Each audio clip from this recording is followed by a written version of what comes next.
There is a hidden command behind every financial miracle, and it is not written in ledgers or taught in banking halls, but engraved upon the tablets of spirit. The secret is not in striving, not in hoarding, not in fear. The secret is in obedience to the invisible word of God, spoken in silence, whispered in the soul. Every demonstration of wealth begins with one divine decree: let there be. And there was. Money does not come because man begs. Money does not come because man toils. Money comes when man aligns with the perfect idea of abundance planted within him from the foundation of the world. All that the Father hath is already ours. But the gate is opened by faith and spoken word. The invisible supply is not earned. It is called forth. It is summoned like Lazarus from the tomb. And what raises it? The spoken word of power.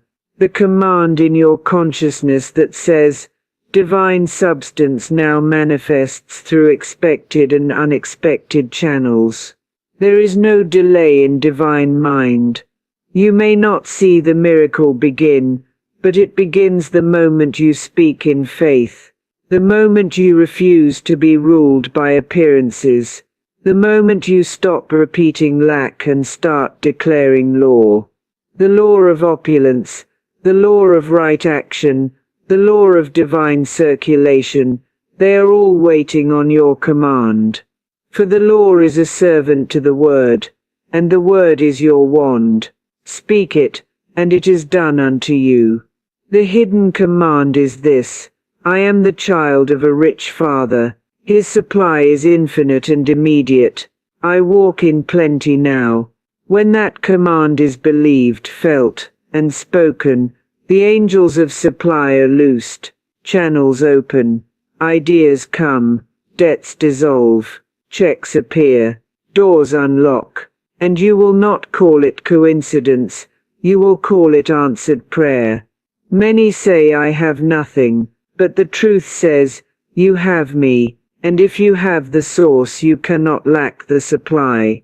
The manifestation of money is never about the money, it is about knowing the law and obeying the command.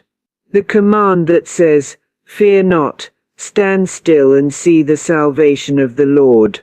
When you rest in that word, and when you speak it boldly, mountains move. So now we begin, we cast down the false god of worry, we silence the voice of limitation, we pick up the staff of truth and say, I command divine riches to reveal themselves in my life now, not later, not someday, but now, for God's timing is perfect. And I am in perfect alignment with divine timing. Let the hidden command rise in your heart. Let the decree go forth from your lips, and let the miracle begin. There is no poverty in the kingdom of God, only pattern, only precision, only spiritual laws, perfectly waiting to be obeyed. And the law cannot act unless you act upon it with the instrument given to you from the very breath of the Almighty, your word. The ancient mystics knew it, the prophets declared it, the scriptures confirmed it. Death and life are in the power of the tongue. And what you continue to speak you continue to shape. Words are not casual, they are causal, they are not decorative, they are generative. The word is not merely an expression, it is the beginning of manifestation. Your word is your wand. You do not manifest what you desire. You manifest what you consistently decree. You may want wealth in your heart, but if your mouth keeps announcing lack, then it is lack that answers you. For the law does not respond to begging, it responds to belief. And belief is most clearly revealed by the words that fall from your lips when no one is watching. Every miracle begins as a word, every fortune begins as a phrase, and every shift in your financial life begins the moment you take hold of your tongue and wield it like a spiritual scepter. Speak as if heaven is listening, because it is. Speak as if the law is responding, because it must. Say now, I am no longer a victim of circumstance. I am a commander of supply. I call forth unexpected money. I call forth divine increase. I speak promotions, opportunities and divine reimbursements into my experience. I speak with the boldness of one who knows the law works. This is not about positive thinking. It is about spiritual authority. You are not trying to hypnotize yourself. You are waking up your spirit. You are not denying the facts. You are declaring the higher truth. And the higher truth always overrides the lower one, just as light overrides darkness. But only when it is spoken. The world trains your tongue to complain, to gossip, to fear. The Spirit trains your tongue to create. And now you are choosing. You are no longer echoing the outer world. You are announcing the inner truth. You are no longer rehearsing the problem. You are releasing the solution. When Jesus stood before the storm, he did not describe the waves. He did not explain the danger. He simply spoke, "Peace, be still," and the wind obeyed. The same voice that spoke galaxies into existence now dwells in you, and it waits not for fear, but for faith, not for panic, but for precision. Say it, every word I speak is charged with divine energy. It creates, it multiplies, it returns to me fulfilled. I bless my finances with my words. I bless my bank accounts. I bless my business. I bless my clients. I bless my home. My word is not idle. It is active. Let no foolish word come from your lips. Let no statement of lack escape your breath. Speak nothing that you would not want, multiplied. For the law does not distinguish between sarcasm and seriousness. It simply delivers what is declared. You are not waiting for wealth to show up. Wealth is waiting for you to call it by name. And the moment you speak with clarity, with certainty, and with spiritual precision, that wealth begins to organize itself toward you. The law cannot resist a word spoken in faith. Do not say I will try. Say it is done. Do not say maybe one day. Say now is the day of prosperity. You are not hoping for scraps. You are aligning with the banquet table that was prepared before the foundation of the world. And as you speak, speak with expectation. Speak with reverence. Speak with the holy fire that knows the law must yield to the one who understands the power of the word. For your word is your wand, and with it you will draw forth every hidden treasure ordained for you. Let your mouth become a fountain of wealth. Let your speech be a stream of certainty, and let every syllable you speak be laced with gold. Fear blocks the flow, faith releases the fortune. Fear is the invisible thief that wears no mask but steals everything. It is the unseen hand that tightens the purse strings of heaven, not because God withholds, but because fear refuses to receive. It is not the condition that binds you, it is your inner trembling in response to it. You may say, I want financial breakthrough, but if your soul quivers at the sight of your bank balance, you are pouring cement into the channels where miracles should move. For fear builds dams, not rivers. It constructs barriers, not bridges. Fear creates walls around supply, and then cries out, "Why am I trapped?" But the law of the Spirit does not answer to fear, it answers only to faith. For fear and faith cannot coexist in the same temple. You cannot call forth abundance while secretly expecting disaster. You cannot declare prosperity while rehearsing scarcity in the secret places of your mind. What you prepare for in thought, you permit in life. The soul that fears does not rest. It wrestles. It tries to manipulate, to control, to force results. But all spiritual increase comes not through force but through surrender. Not through striving but through alignment. The law of prosperity cannot be intimidated, it must be invited. Fear says, what if I lose everything? Faith says, I walk in divine circulation, nothing is ever lost, only transformed. Fear says, there's not enough. Faith says, God is my infinite source, and his supply is without limit. Fear asks, how will it happen? Faith declares, it is already done in the invisible, I simply await its perfect appearance. So now I tell you, cast out fear, evict it, deny it the right to live in your mental household. It is not a guest, it is a squatter. It brings nothing but anxiety, confusion and delay. And every time you entertain fear, you delay your own divine demonstration. Say now, I do not serve fear, I do not obey fear, I do not listen to fear. I walk by faith, I speak in faith, and I rest in faith. Money comes to me easily and often. I am never forgotten by the divine supply. You must understand God is not deciding whether or not to bless you. That decision has already been made in full. The issue is never on the giving end, it is on the receiving end. And fear is the static that interferes with the signal. Faith clears the line. Faith throws open the window. Faith stands at the door and says, come in. The table is set. You are not waiting on the economy. You are not waiting on a person. You are not waiting on a paycheck. You are not waiting on luck. You are waiting on the faith to believe that God is your unfailing, ever-present, immediate supply.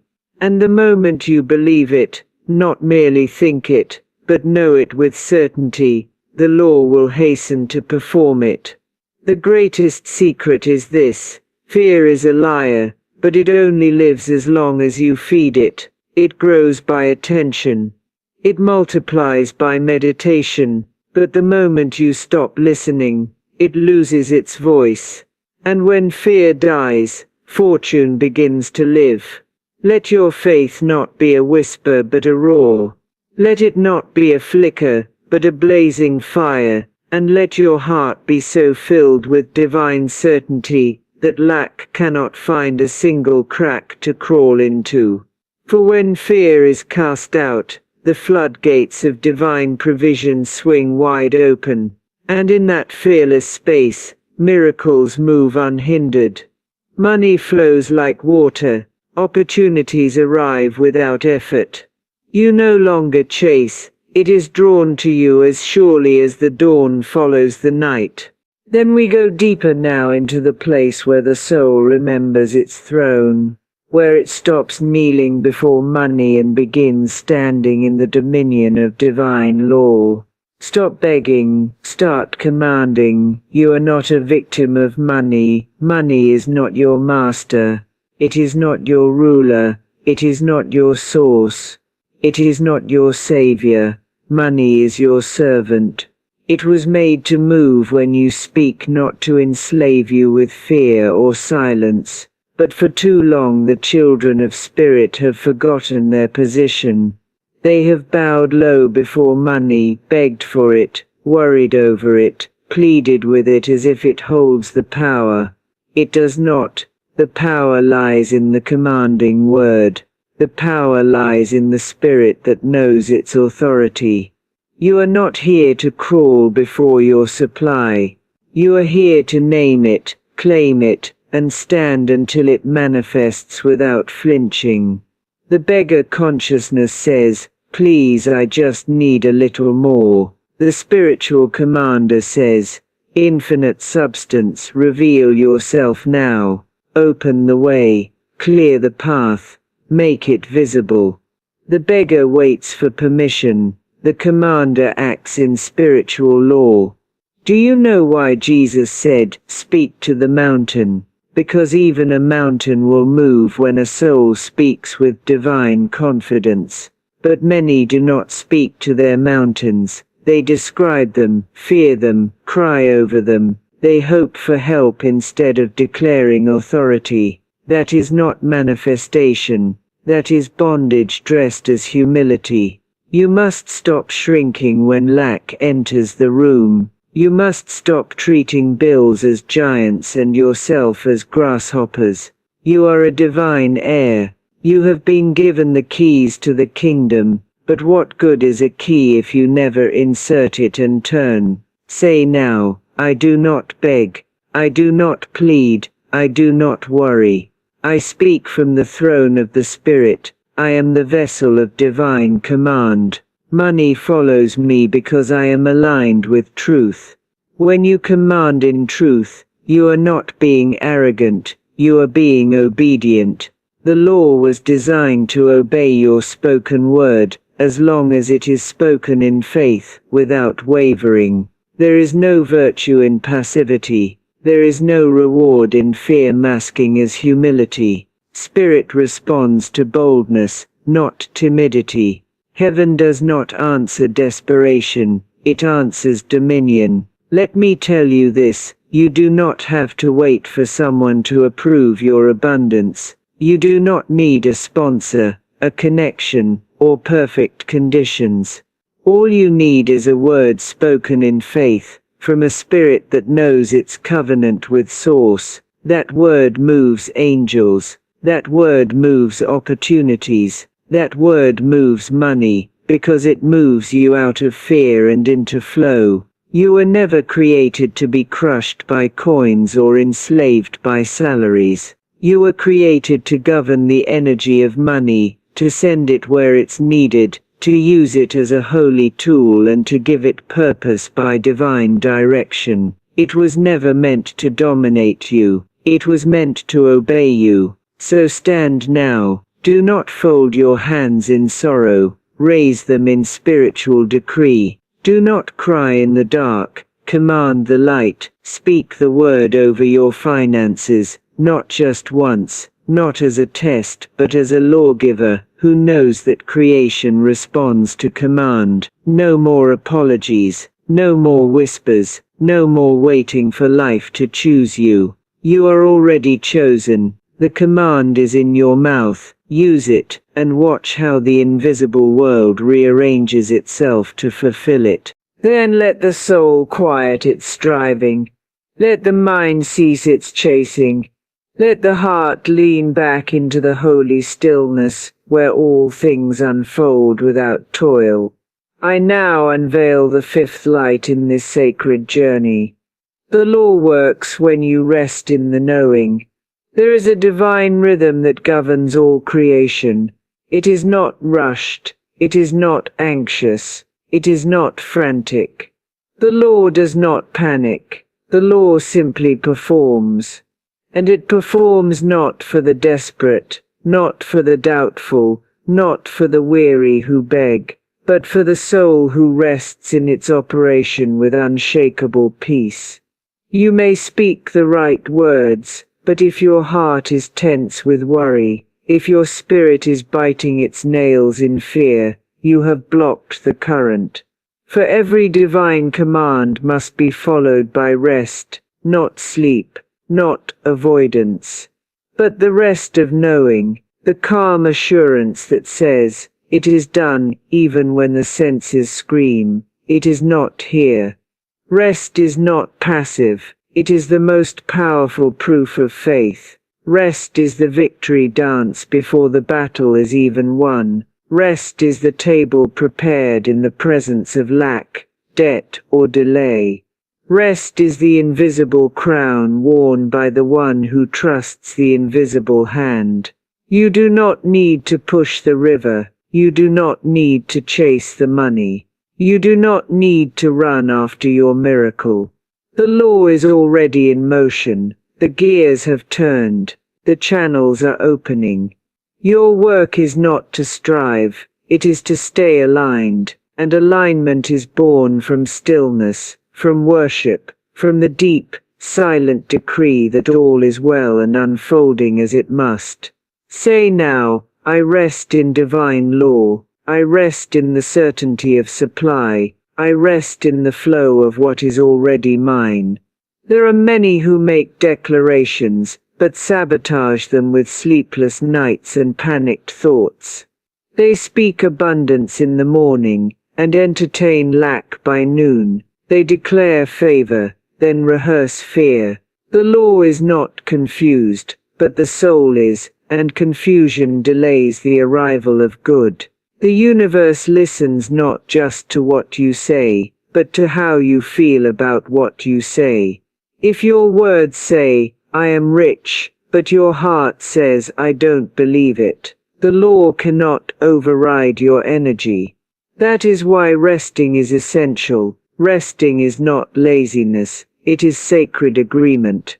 It is the soul folding its arms in confidence, not because the bank account is full, but because divine law is never late.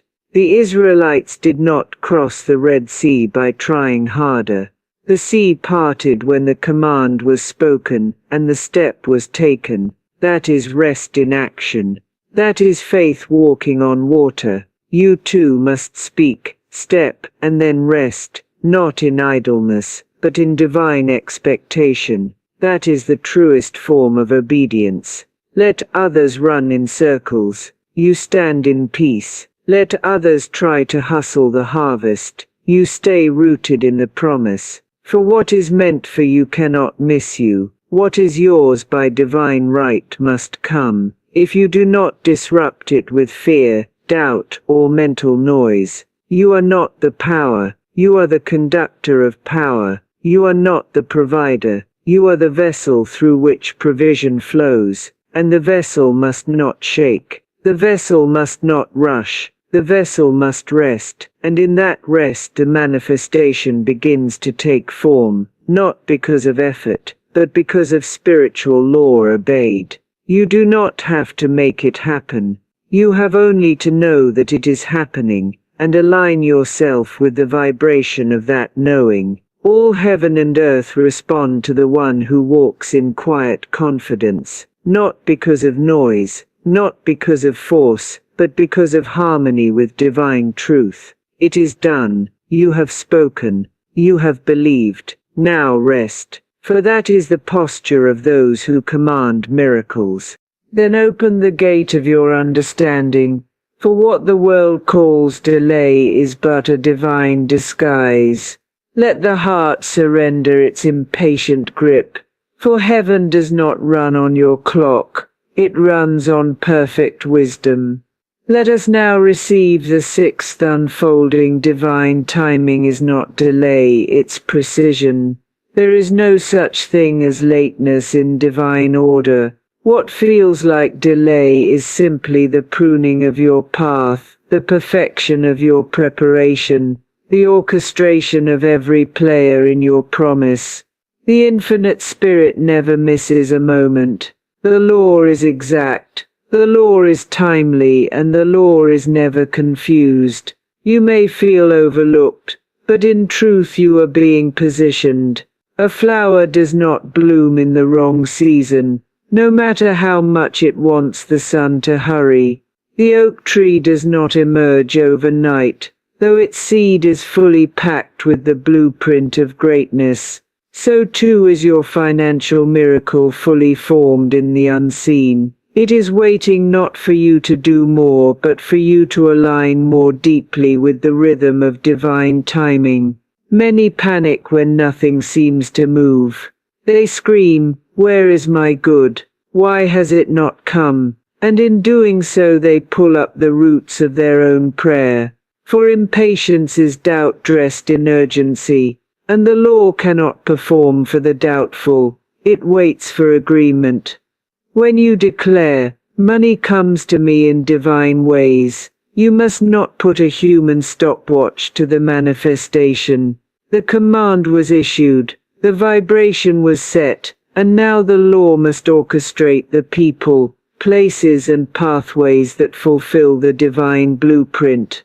You do not see it, but under the surface your harvest is being organized with surgical precision. Say now, I no longer panic when things take time. I trust divine timing. I trust the invisible calendar of my Creator. The timing is not random. It is calibrated by wisdom far above your understanding. There are blessings you are not yet ready to carry. There are doors that are not yet painted with your name. There are people who must first be removed, assignments that must be completed, lessons that must be learned before the money, the miracle or the manifestation can enter without damaging your soul. Do not curse the delay, bless it. For if it is divine, it is not denial. It is divine construction. Delay is simply heaven saying, let me finish building the best version of this blessing.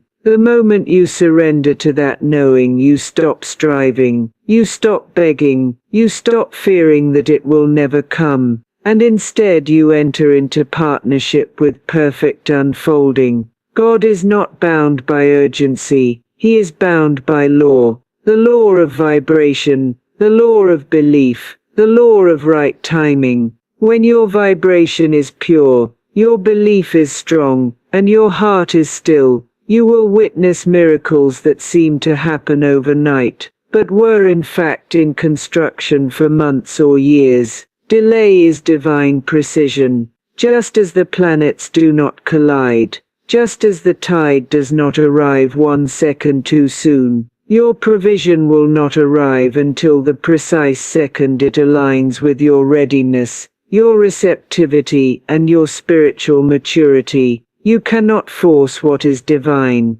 but you can align, you can prepare, you can remain faithful to the command you have already spoken. You can act as if it's already done. That is not pretending, that is prophesying, that is not fantasy. That is faith in its highest form. The law is not late. Your miracle is not lost. Your money is not hiding. It is all moving toward you now, at the exact speed of divine orchestration, not because you forced it, but because you allowed it. And when it comes, it will not come in bits and pieces. It will come full, ripe, perfect. It will come with the stamp of divine excellence. And you will know in that holy moment why it took the time that it did.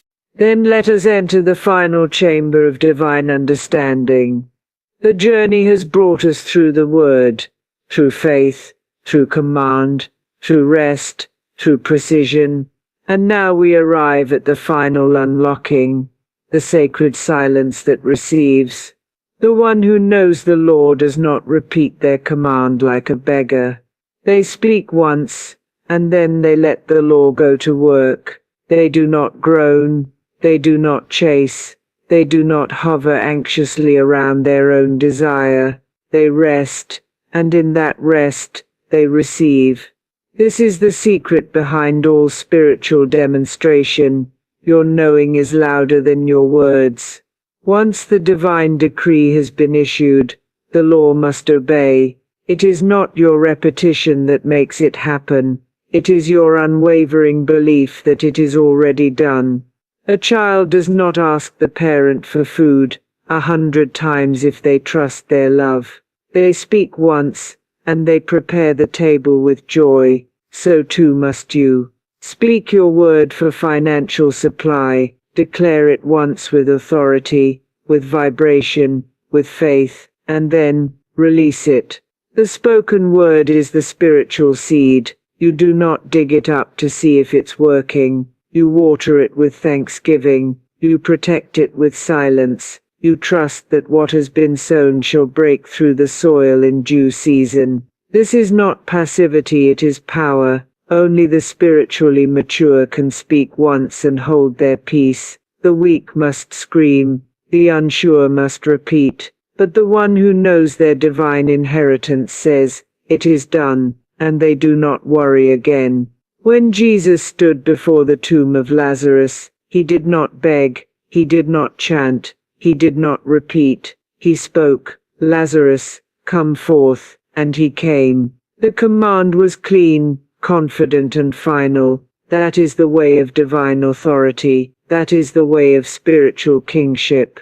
Many sabotage their manifestation by trying to prove it with effort. They speak it, and then they doubt it. They declare, and then they cry. They command, and then they complain. But the hidden command behind every financial miracle is stillness. The law rushes to the soul that is no longer struggling. Peace is the final proof that faith is real. Say now, "I have spoken, and it is done. My good is now on the way. I receive in peace. I rest in divine fulfillment." There is nothing more to add, no more pleading, no more running.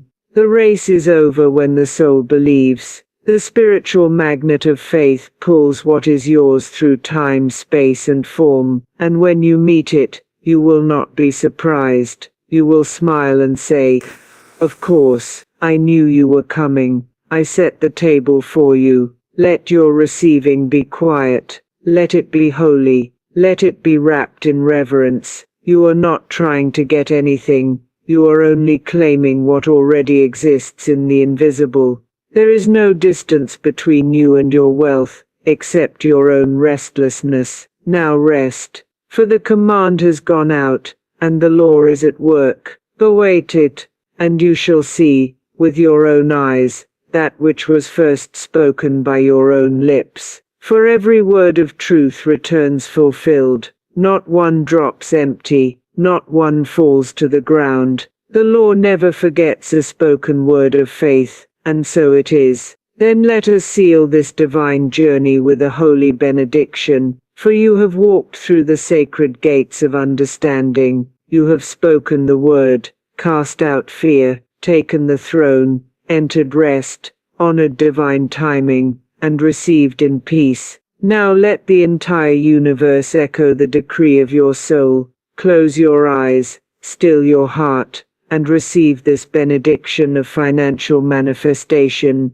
I am the vessel of divine supply. I am the spoken word of God made manifest in flesh. I walk not in fear, but in faith. I do not chase, I command. I do not beg, I bless. I do not doubt, I declare. Every word I speak in truth is a seed, and the soil of spirit does not delay its harvest. I have spoken, and it is done. I have asked, and I have received. I have knocked, and the doors swing wide before me. I do not question the how, for I trust the law. I do not argue with appearances, for I know the unseen governs the seen. I do not compete, for what is mine comes by divine right. My wealth is not earned by toil, but revealed by alignment. My abundance is not taken from others, it is summoned from the infinite. Divine substance surrounds me,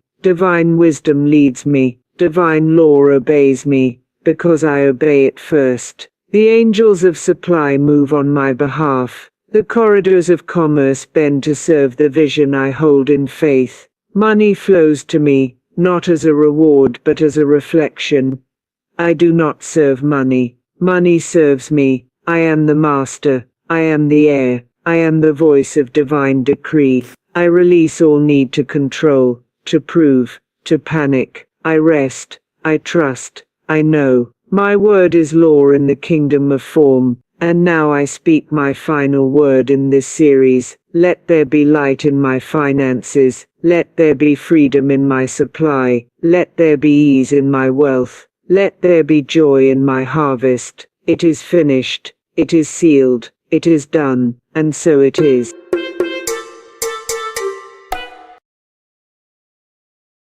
The spoken word is a seed, and the subconscious mind is fertile soil. As we drift into the quiet rhythm of sleep, the conscious guard softens, and the infinite mind becomes open to suggestion, ready to receive the good prepared for it. Just as a farmer casts seed into the earth, knowing the harvest shall come, so too can we cast words of prosperity into the silence of night, and watch abundance unfold with effortless ease. Money is not a thing to be chased, It is a vibration, a current of divine supply, ever flowing, ever available. The universe is lavish, overflowing with riches beyond measure. Gold, silver, opportunities, ideas, and right connections are simply different forms of the one inexhaustible substance.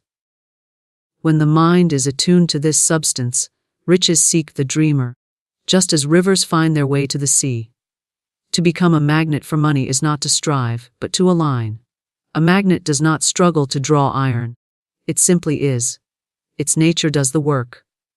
In the same way, when the soul is saturated with thoughts of abundance, wealth moves toward it naturally, quietly, and surely. The law of attraction is not a theory, it is law, unchanging, precise, impartial. To hold in thought poverty, fear, or lack is to magnetize poverty, fear, and lack. But to hold in thought wealth, joy, and freedom is to draw these treasures from the unseen into the seen. The night hours are holy hours, when the soul communes with the infinite. In sleep, the restless chatter of worry is hushed, and the subconscious may be patterned with new images of plenty. To lie down with words of prosperity upon the mind is to plant gardens of wealth within. Just as surely as spring follows winter, these gardens will bear fruit in waking life. Fruit of money, fruit of opportunity, fruit of satisfaction and security. Declare to the sleeping self, I am a money magnet. Reaches of every kind are drawn to me. The wealth of the universe is mine to receive. Repeat it, feel it, believe it, and let the subconscious accept it as truth. For the subconscious does not argue, it simply takes the word and multiplies it. The dreamer who sleeps in faith awakens in abundance. Every dollar in circulation is an idea in divine mind, and ideas are without limit. There is no shortage of money, only a shortage of belief. To program the mind for abundance is to step into the river of supply, where money flows like water, endlessly renewed. In sleep, the gates of limitation are closed, and the gates of plenty are opened wide. Therefore, let us release all striving, all doubt, all fear of not enough. Let us fall asleep in wealth consciousness, knowing that money is our servant, not our master, and that divine supply rushes to meet every need, every dream, every holy desire. The spoken word sows seeds of abundance in the fertile soil of the subconscious, and this truth is as eternal as the law of cause and effect. Words are not idle sounds drifting into the void, they are creative forces, carriers of power, shaping unseen energies into visible form. When a person speaks, whether aloud or silently in thought, the universe listens and responds. Words plant themselves deep in the subconscious, where they grow roots and branches, where they bear fruit in the experiences of life. To understand this is to understand that every utterance is a seed, and every harvest, whether of lack or plenty, sorrow or joy, is the natural outworking of the seeds sown in mind. The subconscious is soil, infinitely receptive, incapable of rejecting what is planted within it. It does not discriminate between truth or falsehood, wealth or poverty, strength or weakness. It simply receives, absorbs, and brings forth after its kind. If one plants seeds of fear, saying, I never have enough, or money is hard to come by, the soil accepts them and produces lack, struggle, and limitation. If one plants seeds of faith, declaring, I live in a universe of endless supply, or wealth is drawn to me with ease, the soil just as willingly accepts those words and brings forth prosperity, opportunities, and unexpected channels of provision. The spoken word is the sower, and the subconscious is the ground that cannot help but yield to it. Many believe that money, success, or opportunities are governed by chance, but chance is only the name given to harvests grown unconsciously. Every person is a farmer, and life is the field. The careless word is like a weed seed, and it springs up swiftly, choking out the good. How often do people speak idly of misfortune, debt, or limitation, not realizing they are summoning these very things? The subconscious hears no jest, takes no sarcasm, overlooks no idle remark to say in passing, I can't afford that, or I'm always broke, is to speak commands into the soil, commands that the subconscious must obey. Words spoken lightly are still seeds, and seeds planted will grow. To guard the lips, therefore, is to guard the future. Every declaration of abundance is a seed of wealth, Every declaration of poverty is a seed of lack. The wise one chooses words carefully, just as the skilled gardener selects seeds with intention. No farmer would cast thorns into the ground and expect a harvest of wheat. Yet many cast words of want into the soil of their mind and wonder why wealth eludes them. The spoken word is law to the subconscious, and law cannot be broken. At night, when the body grows still and the conscious mind releases its grip, the seeds sown through the day sink deeper into the soil. They work silently, invisibly, pressing toward manifestation. Just as the earth conceals the seed until the first tender shoots emerge, so the subconscious conceals its work until the harvest of words becomes visible in circumstances. Days, weeks, or months may pass, but the harvest comes. A careless word spoken in despair may blossom into a lost opportunity. A word of faith spoken with conviction may blossom into a sudden promotion or a stream of money arriving by mysterious channels. This truth brings both warning and promise. It warns for every thoughtless complaint, every murmur of lack. Every repetition of, "I can't," or, "It's impossible," is a seed destined to bear fruit. It promises for every affirmation of plenty, every word of thanksgiving, every declaration of, "I am provided for," is likewise a seed destined to ripen into supply. The soil of the subconscious does not resist, it obeys. The soil of the subconscious does not argue, it produces. What is spoken is what is sown, and what is sown must be reaped. One may say, "But I have spoken words of abundance and seen no result." The answer lies in persistence and belief. A seed does not sprout the moment it touches soil. It must be watered, nurtured, and given time. If doubt follows immediately after the word, it is as though the gardener uproots the seed before it takes hold. To speak wealth in the morning and fear in the evening is to plant and uproot. Plant and uproot, leaving the soil barren. Consistency is the key.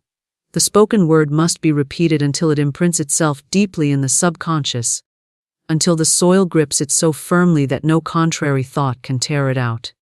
Imagination is the water to the seed of the word. To speak, "I am a magnet for money," while feeling anxiety is to plant a seed in dry ground. But to speak, "I am a magnet for money," and then picture streams of wealth flowing in, to feel the joy of receiving, to rest in the certainty of provision, that is to water the seed until it germinates. The subconscious responds to words most powerfully when they are charged with emotion and vivid imagery. The spoken word is the seed, imagination the rain, faith the sunlight, and persistence the tending hand of the gardener. With these, the harvest is inevitable. Words of abundance carry a vibration that attracts after their kind. The universe is filled with an infinite substance, invisible yet ever present, and words are the mold into which this substance pours itself. To say, "I am rich in every good thing," is to carve a channel for riches to flow. To say, "I never have enough," is to carve a channel for lack to continue. Substance must obey the form given it by words, for words are creative decrees. The soil of the subconscious and the substance of the universe are partners in creation, awaiting instruction from the spoken word. This power is not reserved for the learned, the wealthy, or the few, it belongs to all. A child who repeats words of plenty with joy and belief will summon abundance, as surely as a scholar who has studied the laws of mind. The principle is universal, impartial, precise. Words are the starting point of every fortune, the root of every prosperity, the invisible cause behind visible wealth.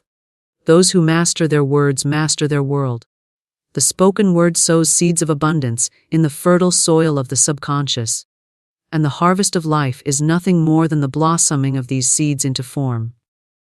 Every fortune begins with a phrase, every success with a declaration, every prosperity with an affirmation planted deep within the receptive ground of mind. To speak with intention is to sow with intention, and the field of life can yield nothing other than the crop of words planted within it. Money is a vibration, not a pursuit, and flows to those aligned with its current. Just as a radio must be tuned to the correct frequency to receive the desired broadcast, so the human mind must be attuned to the vibration of abundance in order to receive the flow of wealth. Many chase after money with restless effort, believing it to be outside themselves, a thing to be hunted, captured, and clung to. Yet money, like music, is not created by the receiver. It is already present, already vibrating, already circulating in infinite supply. The task is not to chase but to tune in, not to grasp, but to align. The vibration of money is the vibration of supply, of circulation, of endless giving and receiving. When one is in harmony with this vibration, money comes as naturally as air fills the lungs or rivers find their way to the ocean. When one is out of harmony, no amount of striving can secure lasting wealth, for the vibration repels what the mind denies. To fear money is to push it away. To resent money is to block its flow. To envy wealth in others is to declare oneself unworthy of it. But to bless money, to love the idea of supply, to see wealth as natural and good, is to call it forth into one's own experience. Alignment is not achieved through strain, but through belief. The inner conviction that money is good, that money is abundant, that money is flowing, sets the whole being on the frequency of prosperity. Just as a tuning fork struck at one end of a room causes another tuning fork of the same pitch to vibrate at the other, so does a mind vibrating with abundance call forth abundance from the unseen realm into the visible. The vibration of money answers the vibration of thought. What is within attracts what is without, and the outer life is but a mirror of the inner frequency. Those who chase money with worry often find themselves exhausted, for worry is a vibration of lack, and lack cannot attract supply. It is like running upstream against a current that was meant to carry one forward with ease. The harder they row, the further they seem from shore. Those who relax into faith, who hold thoughts of plenty, find themselves carried effortlessly by the current of wealth. They do not chase, they receive. They do not strain, they allow. For money is a vibration, and the one who aligns with it becomes a natural magnet, drawing riches without toil. This is why gratitude is such a powerful force. Gratitude is the vibration of having, the declaration that supply already exists and is already sufficient. To give thanks for money, whether great or small, is to tune the mind to the frequency of more. To complain about money, whether in want or in plenty, is to tune the mind to the frequency of less. The universe responds to vibration, not words alone, and gratitude infuses the word with the frequency of wealth. One may say, "I am rich," 1,000 times, but if the inner feeling is one of poverty, the vibration of poverty prevails. Yet one who whispers, "Thank you," with genuine joy for even the smallest coin carries a vibration of wealth that draws riches from every corner of the unseen. Money is movement, a symbol of circulation. It flows like blood in the body, like air in the lungs, like tides upon the shore. To hoard it in fear is to stop the current, and stagnation invites decay.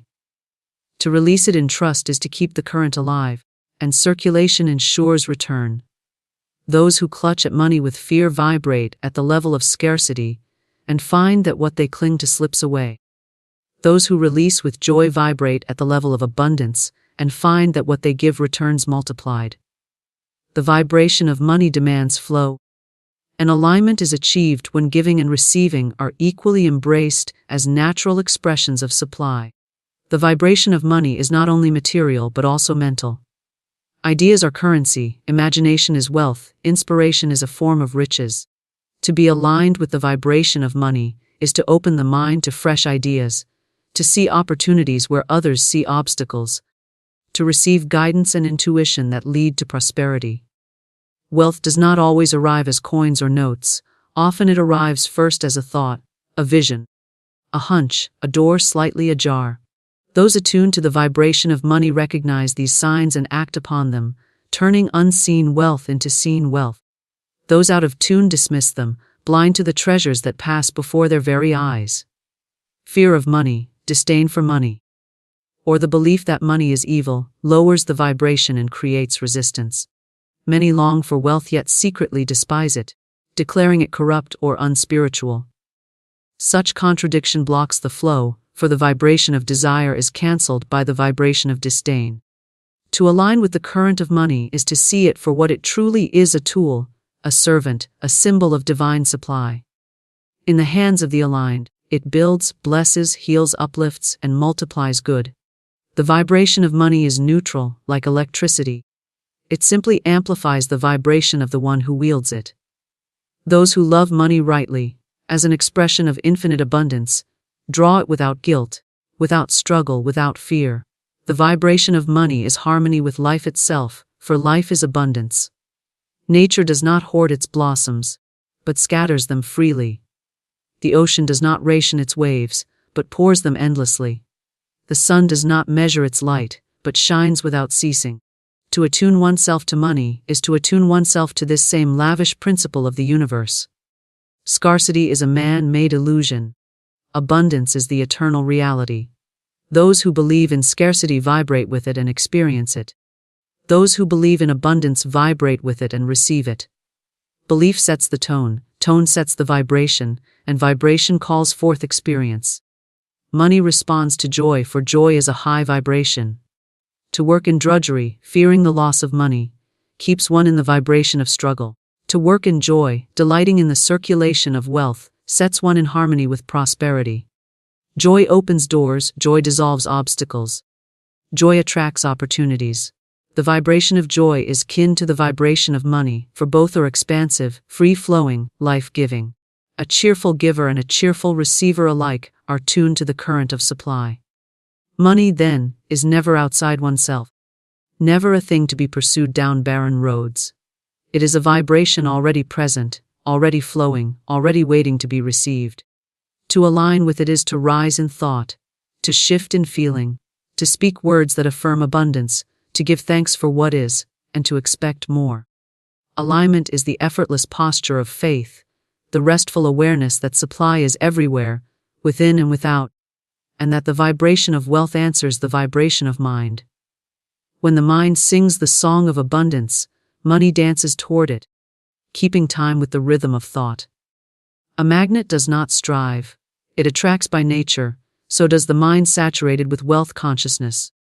The magnet does not labor to draw the iron filings near, nor does it plead with them to come closer. Its very being exerts a silent force, an unseen pull, that brings to it exactly what belongs to it. In the same way, the individual who lives and breathes wealth consciousness does not need to chase after money or opportunities, for the vibration of their thought creates an irresistible field. Riches come as if summoned, doors open as if by unseen hands, and what others strive for endlessly arrives with ease. To saturate the mind with wealth consciousness is to immerse it in the truth of abundance, until every thought is colored with plenty. It is to believe so completely in supply that lack cannot find a foothold. Just as a sponge absorbs water until it drips with fullness, so the mind, soaked in affirmations of prosperity, overflows with vibrations that attract wealth from all directions. The individual who carries such consciousness is like a living magnet, radiating signals that money, ideas, and resources cannot resist. Striving belongs to the consciousness of lack. When a person believes wealth is scarce, far away, or difficult, they strain and struggle to reach it, exhausting themselves in pursuit of what seems always out of grasp. Their very striving broadcasts a signal of need, and need repels supply. The law of attraction does not respond to desperate chasing, it responds to calm certainty. The magnet does not move toward the iron moves toward the magnet. Likewise, wealth moves toward the individual who is inwardly at rest in the knowledge of abundance. The mind that is saturated with wealth consciousness dwells not on debts, bills, or insufficiency, but on the endless flow of supply. It sees opportunities where others see barriers. It speaks words of increase rather than words of decline. It expects good, and expectation is a form of silent prayer. Just as a magnet draws filings unseen until the pattern appears before the eyes, so the wealth-conscious mind draws opportunities and money until the evidence becomes visible in daily life. The unseen precedes the seen, and thought precedes form.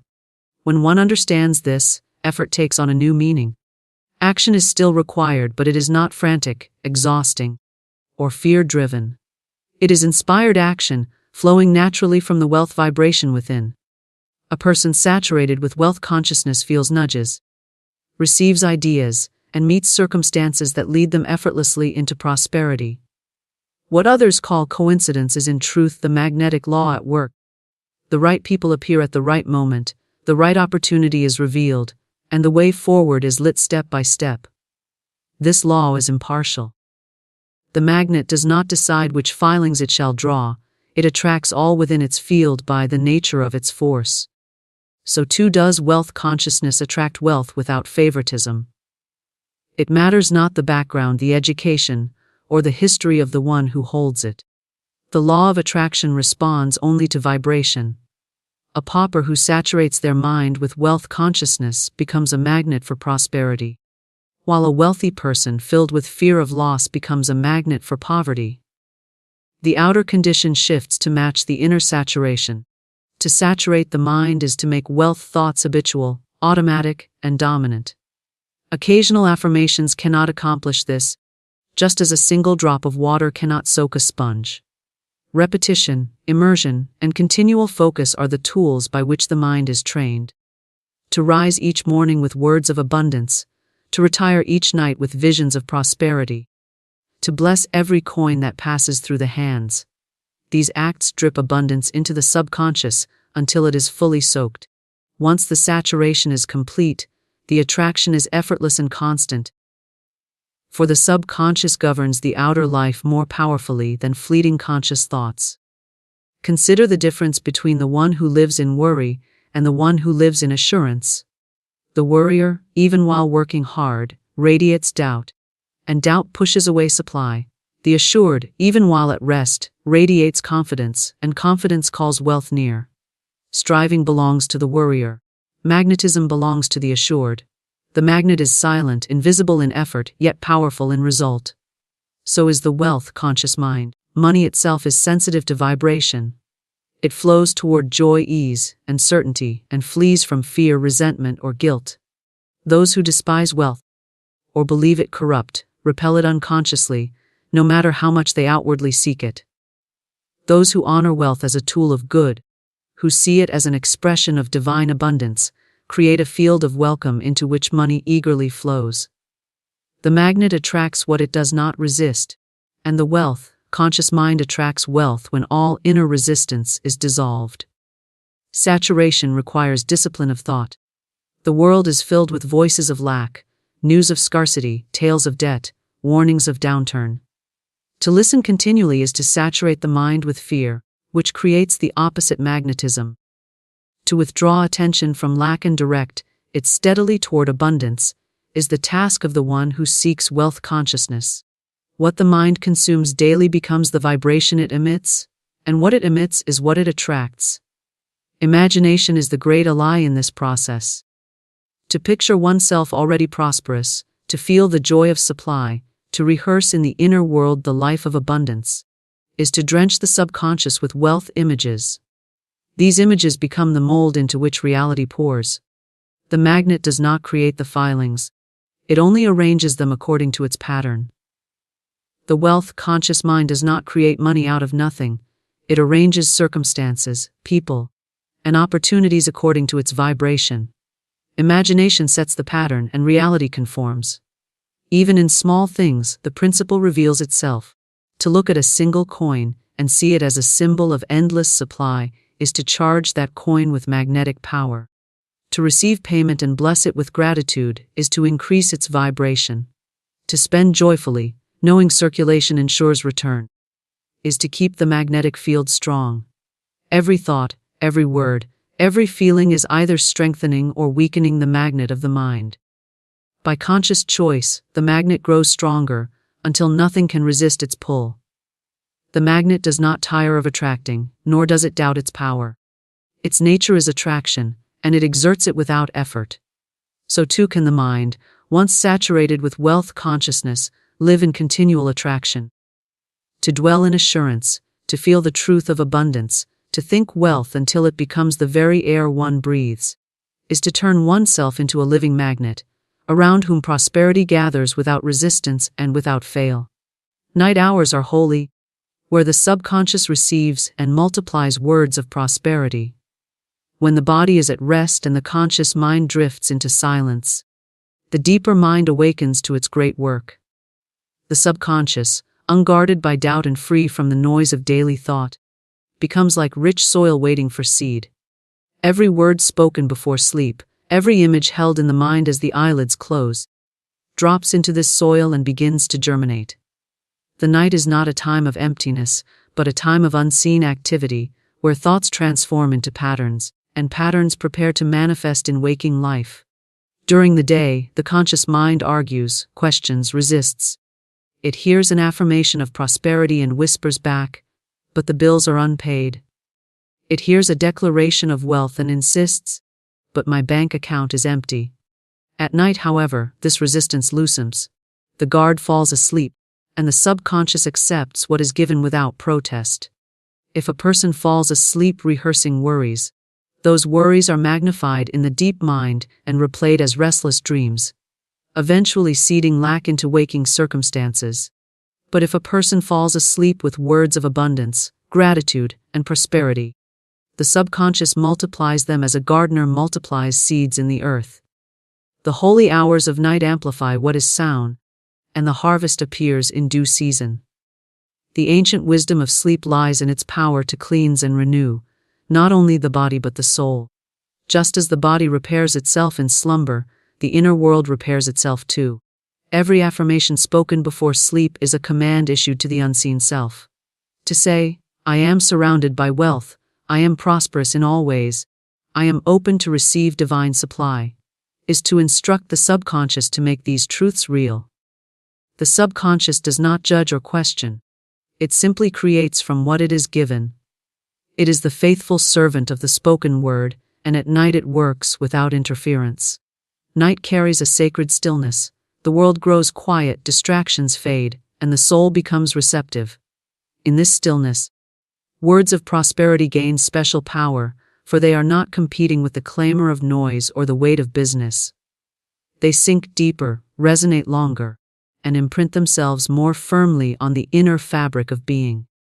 A single declaration made in faith before sleep can hold more power than hours of striving during the day, for it is planted in silence, nurtured by rest, and multiplied by the creative forces of the subconscious. The subconscious is always at work, day and night. But at night its activity becomes particularly potent. Dreams, impressions, and subtle images are the language through which it speaks. A person who saturates the mind with prosperity before bed may find themselves dreaming of wealth, of opportunities, of open doors. These dreams are not random. They are the subconscious rehearsing the reality it is preparing to deliver. The dream world mirrors the seeds that have been planted, and when these seeds are planted in prosperity, the waking world begins to reflect abundance. Nighttime is also the hour of surrender. In sleep, control is released and surrender is total.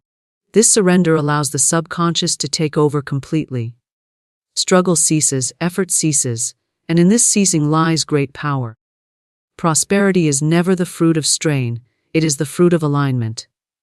The night provides the perfect state for alignment.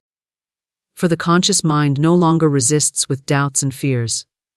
To go to sleep in faith is to let the subconscious take over as the master gardener, cultivating prosperity without interruption. Words of prosperity spoken before bed are like keys that open hidden doors. They reach into the depths where childhood beliefs, old fears, and ancient patterns lie dormant, and they begin to reshape them.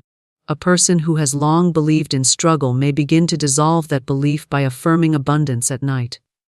Slowly, the subconscious releases old impressions and replaces them with new ones. The holy hours are hours of transformation, when the deepest roots of thought can be pulled and replanted. The night multiplies, always multiplies. Whatever seed is sown expands. Negative words, anxious thoughts, resentful feelings, these too multiply if carried into sleep. They grow into restless dreams, into feelings of heaviness upon waking, into patterns of difficulty that play out through the day. Yet the law is impartial. If wealth is sown, wealth multiplies. If joy is sown, joy multiplies. If gratitude is sown, gratitude multiplies. The subconscious takes what is given and produces it in abundance, regardless of whether the seed was wanted or unwanted. This is why the hours before sleep are sacred. They determine the harvest of the day to come. Children understand this naturally. A child lulled to sleep with words of love, encouragement, and security grows in confidence and joy. A child put to bed with fear or harshness absorbs those vibrations instead. Adults are no different. The subconscious remains impressionable throughout life, and the night remains the open gate through which impressions enter. To treat the night with reverence is to treat the subconscious with reverence. To speak prosperity at night is to honor the divine law of multiplication. Wealth consciousness deepens in sleep when it is fed before sleep. To visualize abundance, to affirm prosperity, to feel gratitude for supply, and then to surrender into slumber is to saturate the subconscious with abundance. The subconscious then works tirelessly, arranging circumstances, guiding choices, nudging opportunities into place. Outwardly, nothing seems to be happening during the night, but inwardly, forces are moving, aligning, creating, just as seeds germinate unseen in the soil before they sprout into the light. So words of prosperity germinate in the night hours before they manifest in waking life. Night hours are holy because they are creative hours. The conscious mind sleeps, but the subconscious does not. It takes its instructions seriously, and it follows them faithfully. Every affirmation of abundance spoken with conviction before bed is a command to the subconscious to create abundance. Every visualization of wealth is a blueprint it begins to construct. Every feeling of gratitude is fuel for its work. The night is not idle. It is a workshop of creation, where invisible blueprints are drawn and invisible seeds are nurtured. The wise make use of this workshop. They do not let the night pass filled with complaints, worries, or resentment, for they know these would multiply into more of the same. Instead, they sanctify the night with words of increase. They fall asleep whispering truths of prosperity, feeling the presence of supply, rejoicing in the abundance already theirs. They treat the night as sacred ground, planting in it only that which they desire to reap. The subconscious multiplies faithfully, and the harvest comes. Sometimes swiftly, sometimes slowly, but always surely, for night hours are holy, where the subconscious receives and multiplies words of prosperity. The subconscious accepts what is impressed upon it, and brings forth riches without resistance. It does not argue, it does not debate. It does not question whether a thing is possible or impossible. It only takes what it is given and sets it into motion, weaving the invisible threads that shape the tapestry of outer life. Just as fertile earth does not inquire whether the seed is good or bad, but simply nurtures it until it grows, the subconscious does not distinguish between poverty thoughts and prosperity thoughts, fear or faith, lack or plenty. It multiplies whatever seed is planted, and the harvest comes in kind. To understand this is to understand the secret of creation. The conscious mind is the sower, and the subconscious is the soil. Whatever the conscious mind impresses, through repeated words, vivid images, and deep feelings, drops down into the subconscious, where it takes root and begins to shape conditions. If the conscious mind impresses fear, worry, and expectation of loss, the subconscious accepts it and brings about circumstances that match. If the conscious mind impresses faith, gratitude, and the certainty of abundance, the subconscious accepts it and manifests wealth and opportunity. It is impartial, faithful, and obedient to whatever is given. There are those who live in continual struggle, not knowing that they themselves are feeding their subconscious with the very patterns that bind them. They speak of lack all day, saying, "I can't afford this. I never have enough. Money slips through my fingers." And these words, repeated often enough, impress themselves deeply upon the inner mind. The subconscious, receiving these words as commands, brings forth lack, shortage, and debt.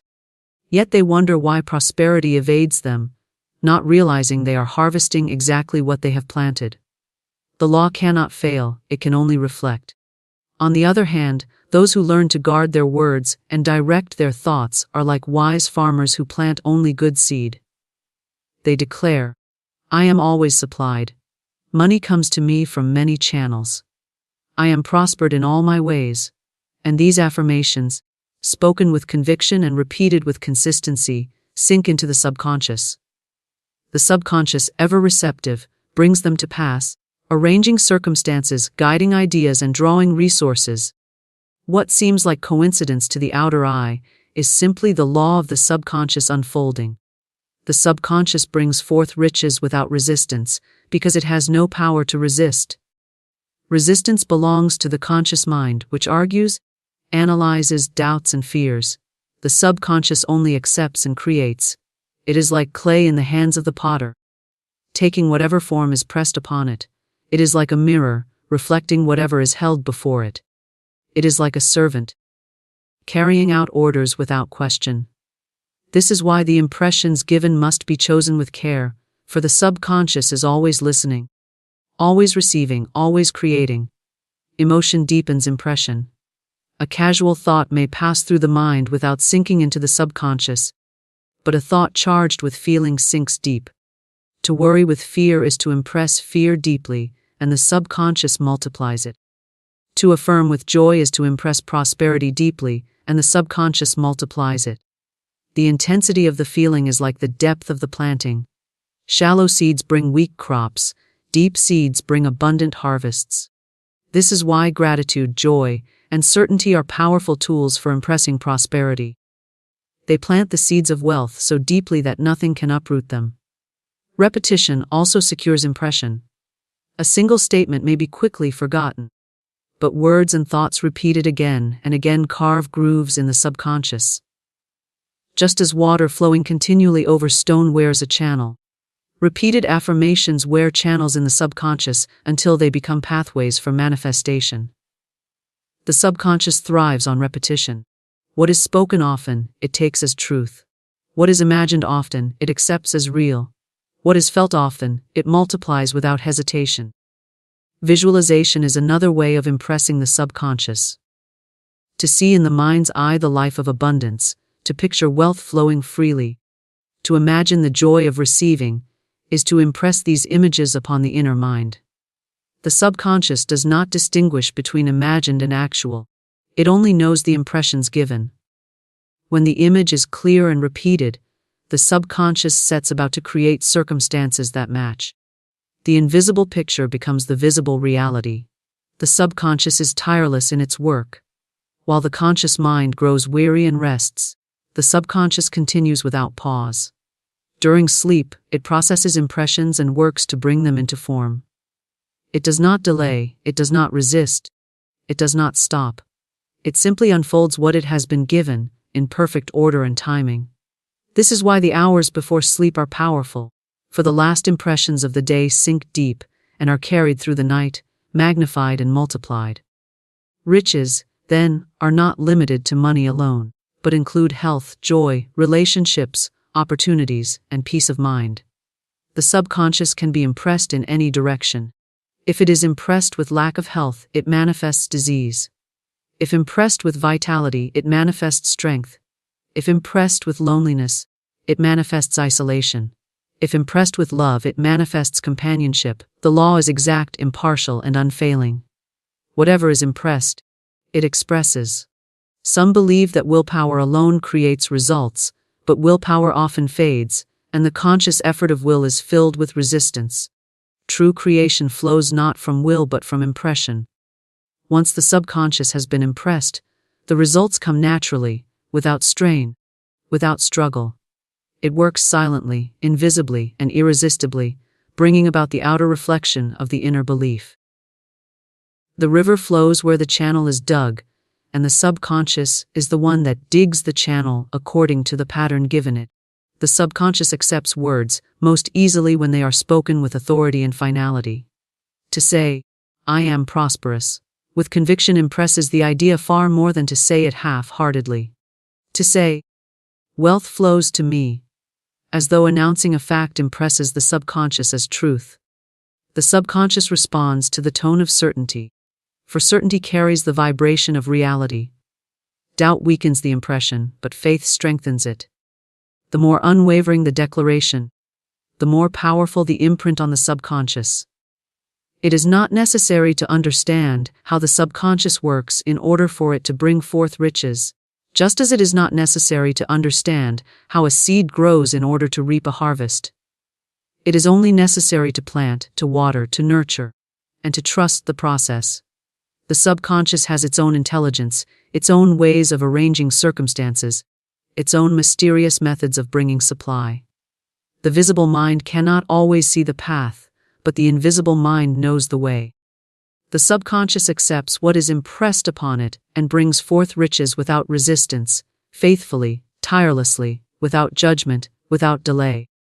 It is the hidden engine of prosperity, the silent architect of circumstances, the unseen gardener who tends the seeds planted by thought, word, and feeling.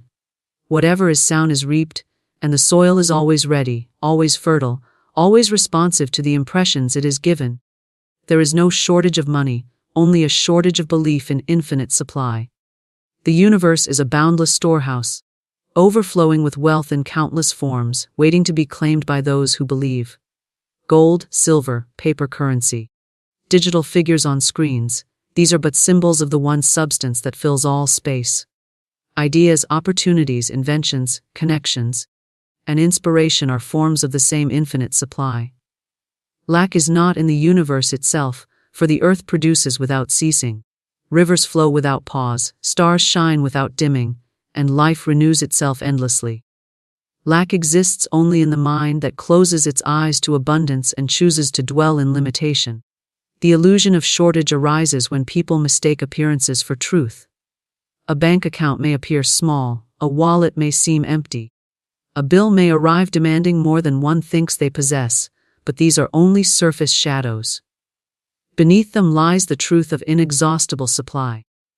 Just as clouds may obscure the sun without extinguishing its light, so temporary appearances of lack cannot touch the reality of infinite wealth. Those who believe in shortage empower the illusion and give it strength, while those who believe in abundance pierce through appearances and draw forth new channels of supply.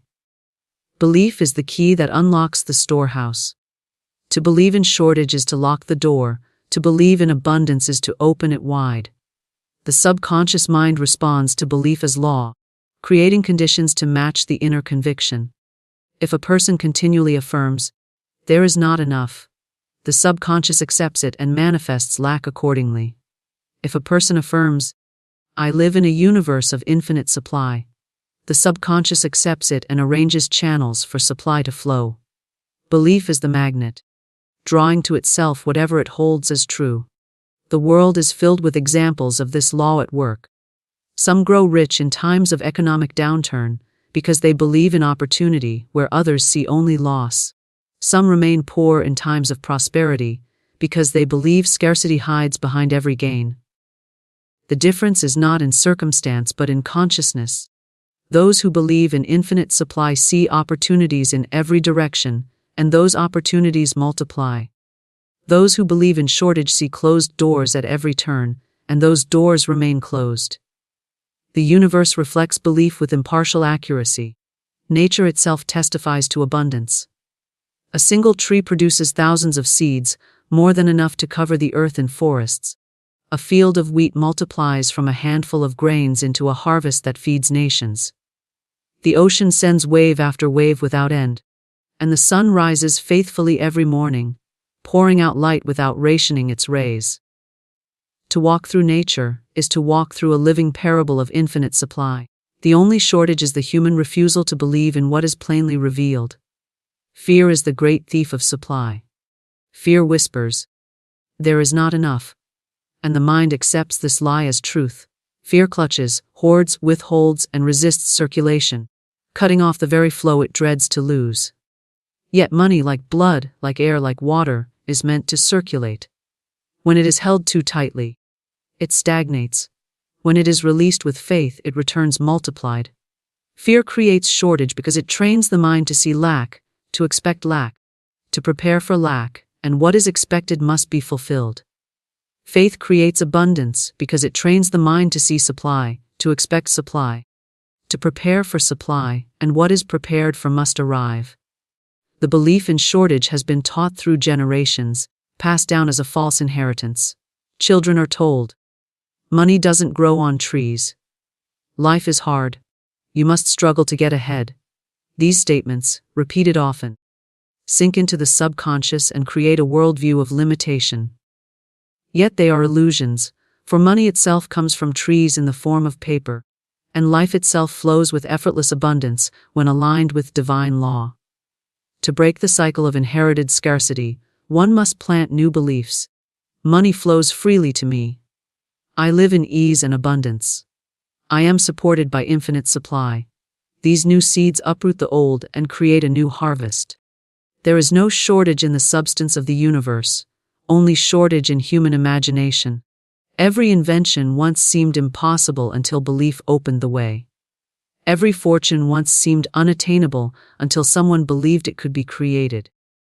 The airplane was born from belief in the possibility of flight, electricity from belief in harnessing invisible power, great empires of wealth from belief in unseen opportunities. The substance for these things always existed, belief merely called them into form. The same substance remains, waiting to be shaped by belief today. Those who truly believe in infinite supply never envy the wealth of others, for they know there is enough for all. Envy is born of the illusion of shortage, the thought that another's gain must be one's loss. But in a universe of abundance, another's gain proves what is possible and opens the way for more. To bless the wealth of others is to affirm one's own wealth, for what is acknowledged in another is multiplied within oneself. To strengthen belief in abundance, one must continually train the mind to see it everywhere. To give thanks for small coins as readily as for great sums, to rejoice in every sign of prosperity, to recognize the lavishness of nature, to notice the endless circulation of wealth in the world. These acts build conviction in infinite supply. Each acknowledgement is a reminder that lack is only an illusion, that abundance is the truth, and that belief aligns the self with that truth. There is no shortage of money, only a shortage of belief in infinite supply. The rivers of wealth never run dry. Only the channels of belief become blocked. When the channel is opened by faith, gratitude, and expectancy, the flow returns, swift and unceasing. The universe does not withhold, it only mirrors. What the mind believes, it receives. What the heart expects, it attracts. What the soul affirms, it becomes. Infinite supply surrounds and fills all things, and belief is the bridge that allows it to flow into visible experience. To sleep in wealth consciousness is to awaken in abundance made manifest. The night is a passageway where thought sinks deep into the fertile soil of the subconscious, and what is planted there blooms in the light of day. When the last impressions before slumber are words and visions of prosperity, the inner mind receives them as truth and sets about to create circumstances that mirror them. Sleep becomes a workshop of creation, where the seeds of wealth are nurtured in silence and multiplied without resistance. Wealth consciousness is not merely a passing thought of money, but a deep saturation of the mind with the idea of endless supply. It is the conviction that the universe is generous, that opportunities are limitless, that money flows freely and abundantly. To fall asleep holding such thoughts is to let them sink into the subconscious without interruption, for during sleep the conscious guard is lowered, doubts are hushed, and resistance fades. The subconscious accepts the thought of prosperity as fact, and fact it becomes in the fabric of life. The hours before sleep are sacred, for they determine the night's labor of the subconscious. One who lies down rehearsing worries, counting debts, or fearing tomorrow impresses the subconscious with patterns of lack. These patterns grow through the night and rise, as difficulties in the morning. One who lies down declaring, "I am a magnet for money, I am richly supplied. My life overflows with abundance," impresses the subconscious with patterns of wealth. These patterns grow in the night and rise as opportunities, solutions and blessings in the day. Sleep magnifies whatever is sound, and the harvest is sure. When the mind falls asleep in wealth consciousness, the dream world often reflects images of plenty. These dreams are not idle fancies, but the subconscious rehearsing and shaping the realities it prepares to manifest. A person may dream of receiving gifts, discovering treasure, or walking through fields of gold. These are signs that the inner mind has accepted the impression of abundance and is weaving it into the tapestry of experience. Even if no dreams are remembered, the subconscious remains at work, arranging circumstances, nudging ideas, and guiding unseen currents that lead to prosperity. Wealth consciousness before sleep is like a compass set toward abundance. Throughout the night, the subconscious aligns itself with that direction, adjusting attitudes, dissolving fears, and planting new convictions. Upon waking, the individual feels lighter, more certain, more receptive to good. They may not know why doors open or why the right person crosses their path, but the alignment created during the night makes it inevitable. Sleep in wealth consciousness, and waking life becomes a field of opportunities. There is a rhythm to creation, impression, incubation, and expression. Sleep belongs to the second stage, where impressions incubate in the quiet of the subconscious. Just as a seed rests unseen in the earth before breaking forth into the visible plant, so the thought of abundance rests in the subconscious during the night before manifesting in visible prosperity. To sleep in worry is to incubate weeds. To sleep in wealth consciousness is to incubate harvests of gold. The process is as sure as the law of seasons. Gratitude is a powerful companion to wealth consciousness at night. To review the day and give thanks for every sign of supply, no matter how small, sets the subconscious vibrating with the frequency of abundance. Gratitude declares that wealth already exists, and the subconscious multiplies what it believes exists. A person who goes to sleep rejoicing in every provision, food, shelter, kindness, opportunities, trains the inner mind to see and create more of the same. Gratitude is the fragrance that sweetens the seed of prosperity planted before sleep. Visualization deepens the impression. To picture oneself surrounded by wealth, to imagine walking through a home of beauty, to see money flowing in through unexpected channels, impresses the subconscious with vivid images. The subconscious does not distinguish between real and imagined, it accepts both as truth. When these images are rehearsed as the body relaxes into sleep, they take root with great force. The subconscious then works to replicate them in waking life, shaping conditions, arranging events, and guiding choices until the picture becomes reality. Many have experienced the power of sleeping in wealth consciousness without naming it. They fall asleep with a problem unsolved, only to awaken with the solution clear in mind. They go to bed feeling expectant, only to find opportunities waiting the next day. This is the subconscious at work, aligning with the impressions given at night. What is impressed becomes expressed, and sleep is the bridge between the two. Wealth consciousness also removes fear during the night. Many wake in the dark hours burdened with anxiety about bills, debts, or future needs.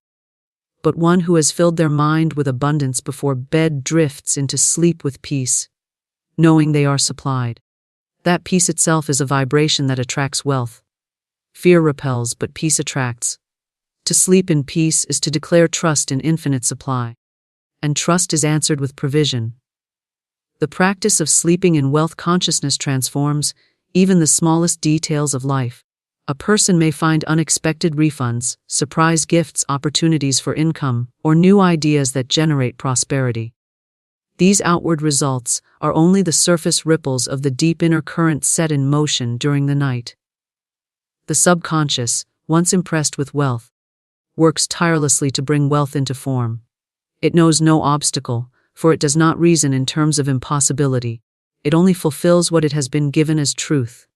Consistency strengthens the practice.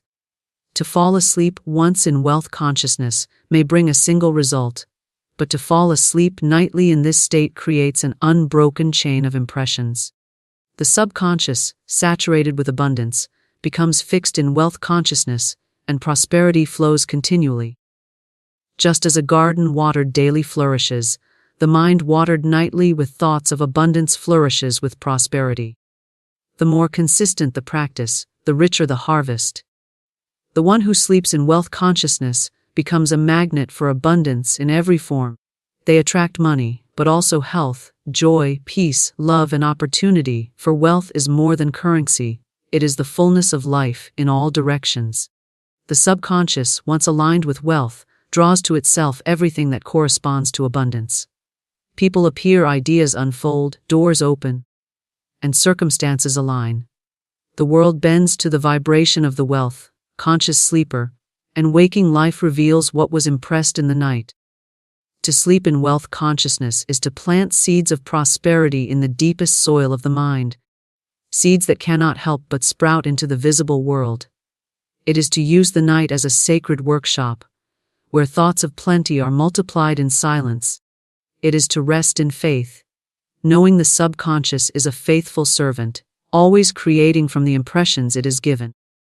To sleep in wealth consciousness is to awaken in abundance made manifest, for the night shapes the day, and the unseen shapes the seen. Life is a game, and each soul is playing its part upon the grand stage of the universe. There is but one truth that few dare to speak, and fewer still wish to hear. No one is your friend. Not in the way the world teaches. The world teaches dependency, flattery, and false loyalty, while the law of the universe whispers of self, reliance, divine wisdom, and alignment with infinite spirit. When we seek validation from others, when we believe another holds the key to our joy, our purpose, or our salvation, we surrender our power. We place our faith in shifting sands. For people change. Their moods sway with the winds of circumstance. Their love is often tainted by need, their kindness bound by condition. The friendship you think you have made disappear when storms come, and then what remains? Only you, and the law.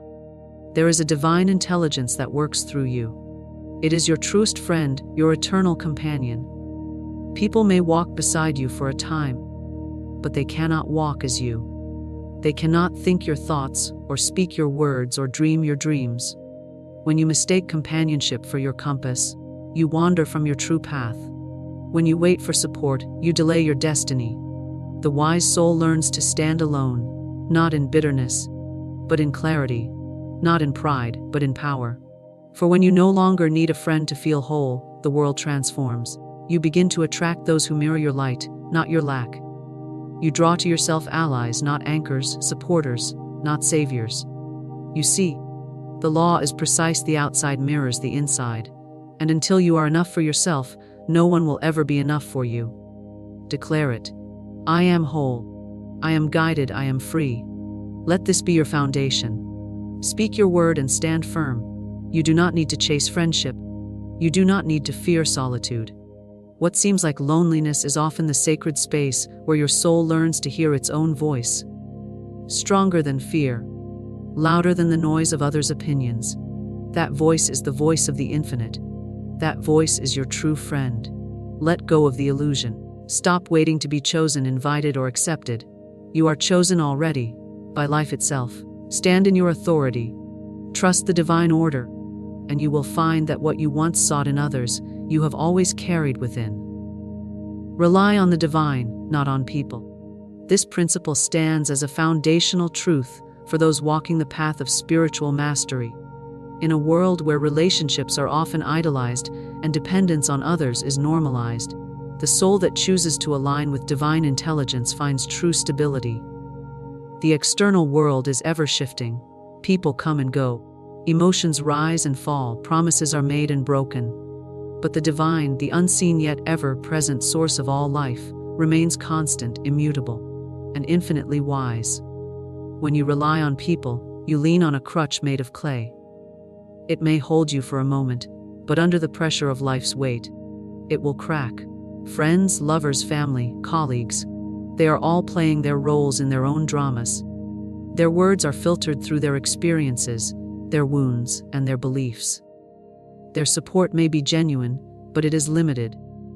No human can give you what the divine has already placed within you. Every time you seek your guidance, worth, or peace from another, you are turning away from the source of your power.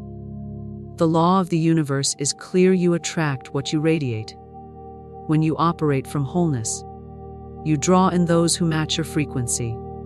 But if you seek to fill a void within by attaching to others, you will only experience cycles of disappointment. The void cannot be filled externally. It is not a vacancy, but a call to turn inward. The divine presence that animates your being is your eternal source of wisdom, clarity, and strength.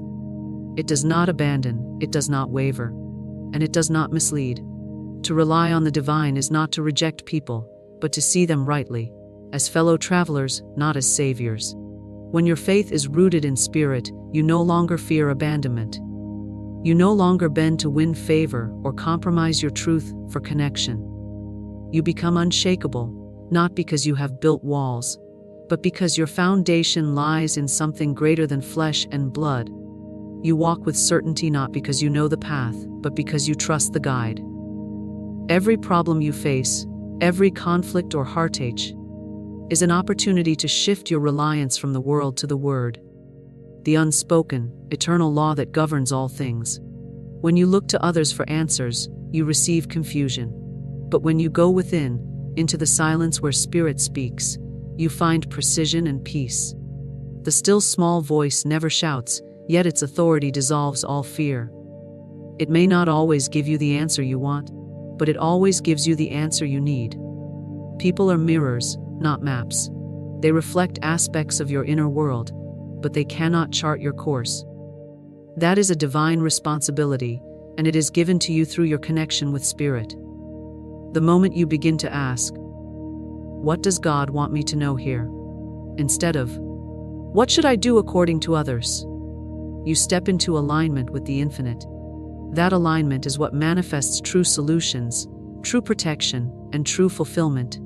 It is tempting to depend on others because it feels safer. It feels easier to trust someone we can see, hear, and touch. But appearances deceive. What seems secure today may vanish tomorrow. The job, the relationship, the praise, they are all subject to change. But the spiritual law is not. When you rely on the divine, you are not subject to the whims of circumstance. You become a channel through which order, abundance, and right action flow.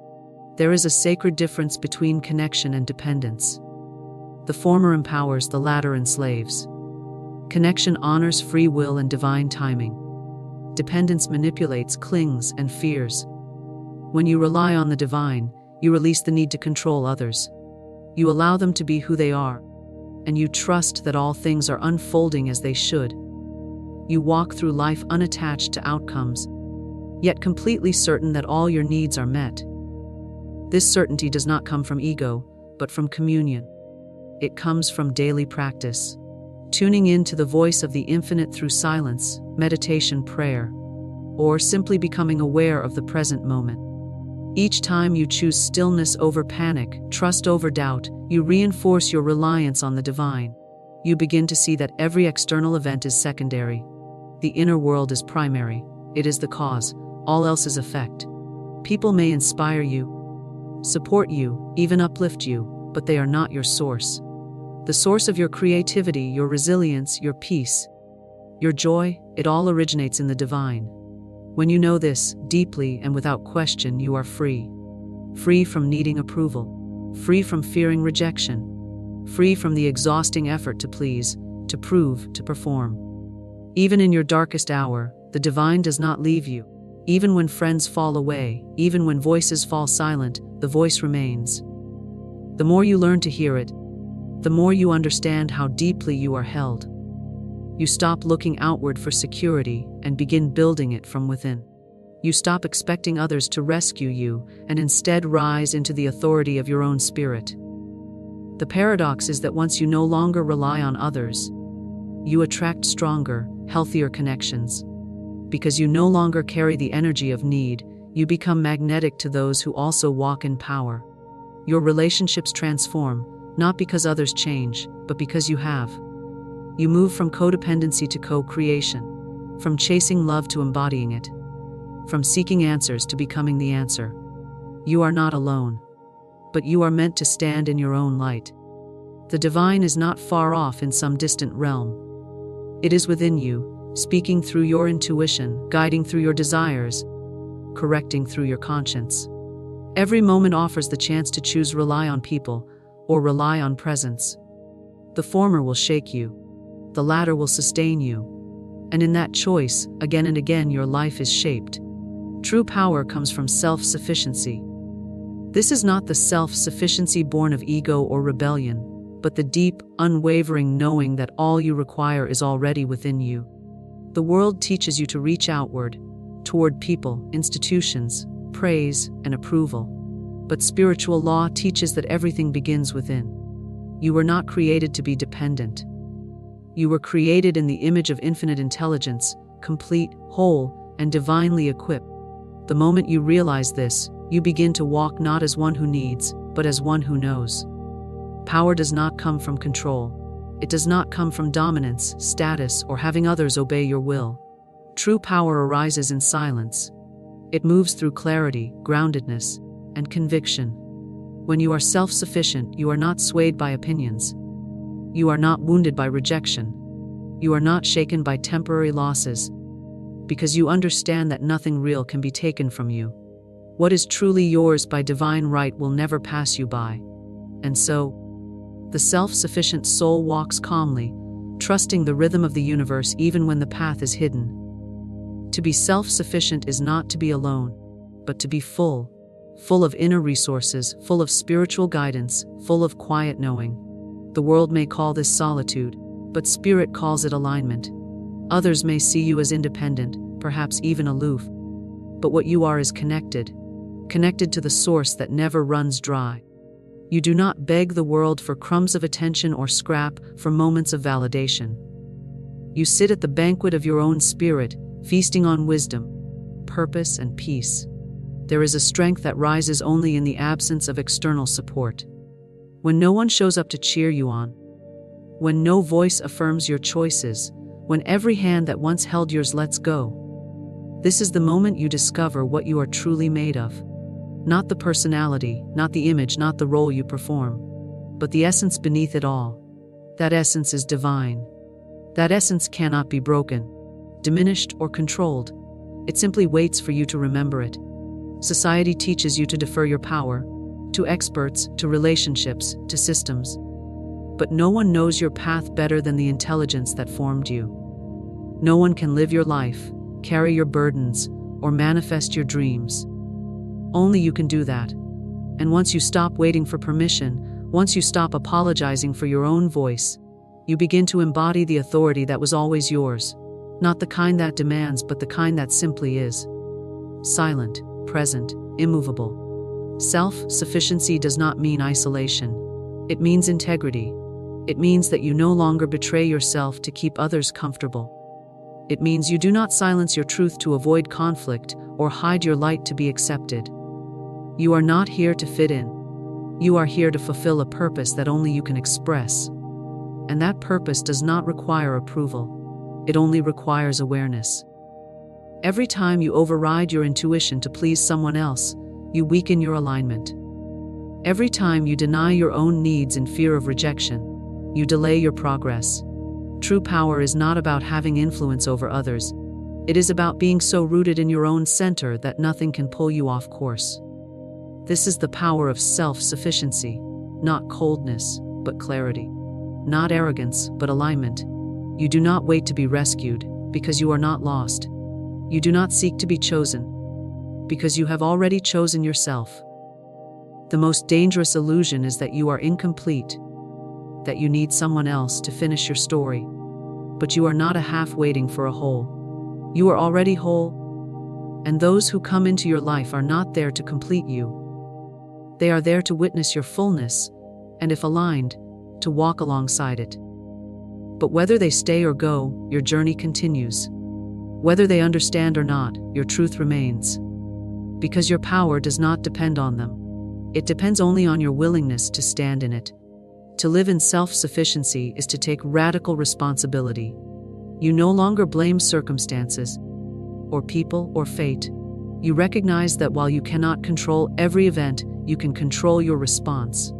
You can choose how to think, how to act, how to speak.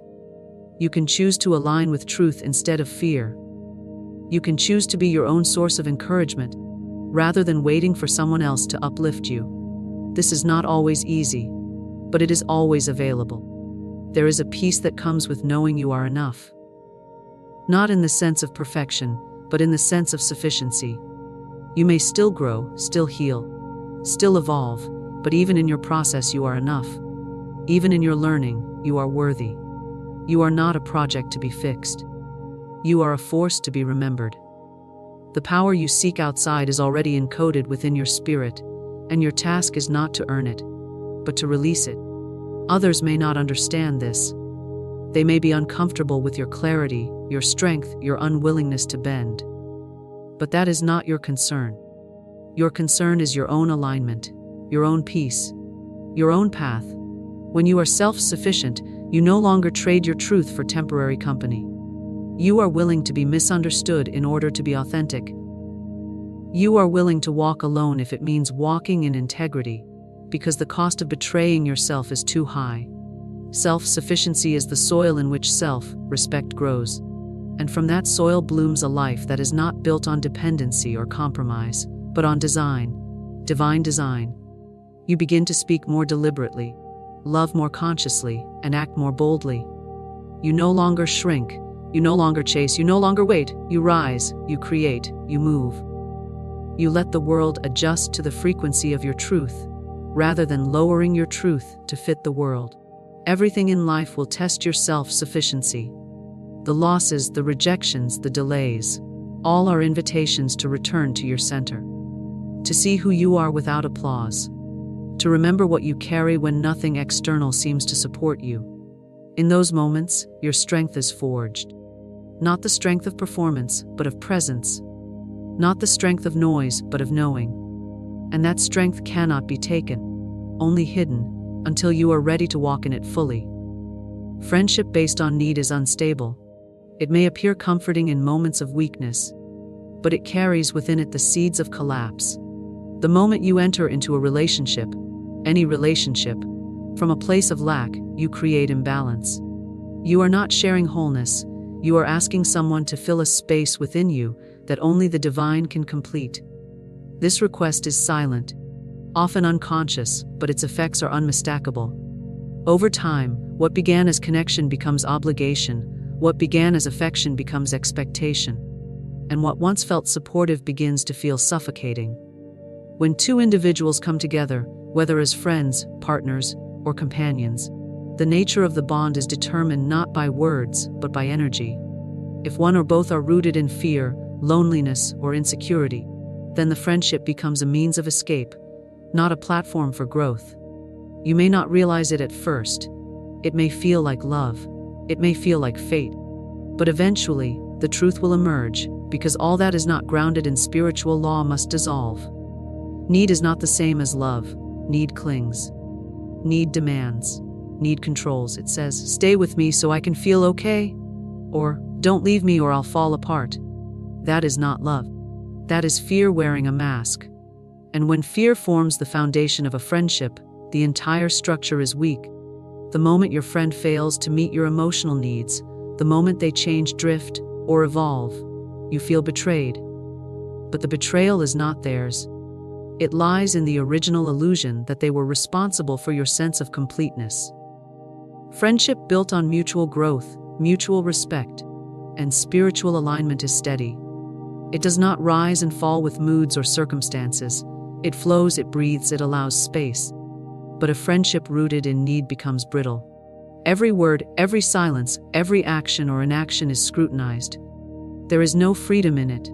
There is only the constant pressure to maintain the illusion. I need you. You need me. Don't change. Don't grow. Stay who I need you to be.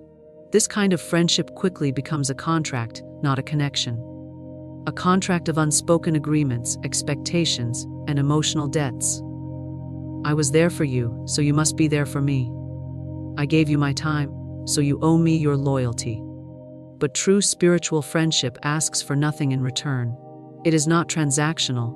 It is generous because it is full. You give because you overflow, not because you hope to be filled. People are not sources, they are vessels. The source is always divine. When you expect people to act as your emotional supply, you unknowingly burden them with a responsibility they were never meant to carry. And the more you depend on them to regulate your sense of self, the more they will pull away, either physically, emotionally, or spiritually. It is not betrayal. It is the soul's natural resistance to being used, even subtly. There is a certain desperation in need-based friendship. You may find yourself compromising your values to maintain connection. You may silence your truth, tolerate disrespect, or accept imbalance, all in fear of being alone. But no friendship that requires you to abandon yourself is worthy of your presence. You are not meant to earn belonging through sacrifice. You are meant to belong simply because you exist in alignment with your spirit. When friendship becomes a means to avoid discomfort, growth is stalled. You begin to rely on others to soothe you instead of seeking your own inner healing. You mistake distraction for intimacy. The friendship becomes a mirror of your unhealed parts, not a reflection of your highest self. Conversations become repetitive, support becomes rescue, and time together becomes dependency rather than expansion. The most powerful friendships are those where each individual stands firmly in their own identity, where no one is leaning, but both are rising. In such connections, time apart does not create fear, it strengthens trust. Silence is not a threat, it is a space for reflection. Honesty is not avoided, it is welcomed. Because both souls know they are whole, and their connection is a celebration, not a survival mechanism. It is easy to mistake attention for affection and presence for purpose. But not everyone who enters your life is meant to stay, and not every friend is meant to be forever. When a friendship begins to feel heavy, restrictive, or fearful, it is often a sign that it was rooted in need. And the lesson is not to resent the other, but to turn inward and ask, what part of me still believes I need someone else to feel secure? Friendships are sacred, but they must be free. The spirit cannot thrive under emotional contracts. The moment you require someone to stay so that you can feel okay, you place them in a prison, and yourself in one as well. That is not love, that is a substitute, and spirit does not deal in substitutes, it deals only in truth. When you begin to build friendships from a place of fullness, when you no longer need them to complete you, you experience something radically different.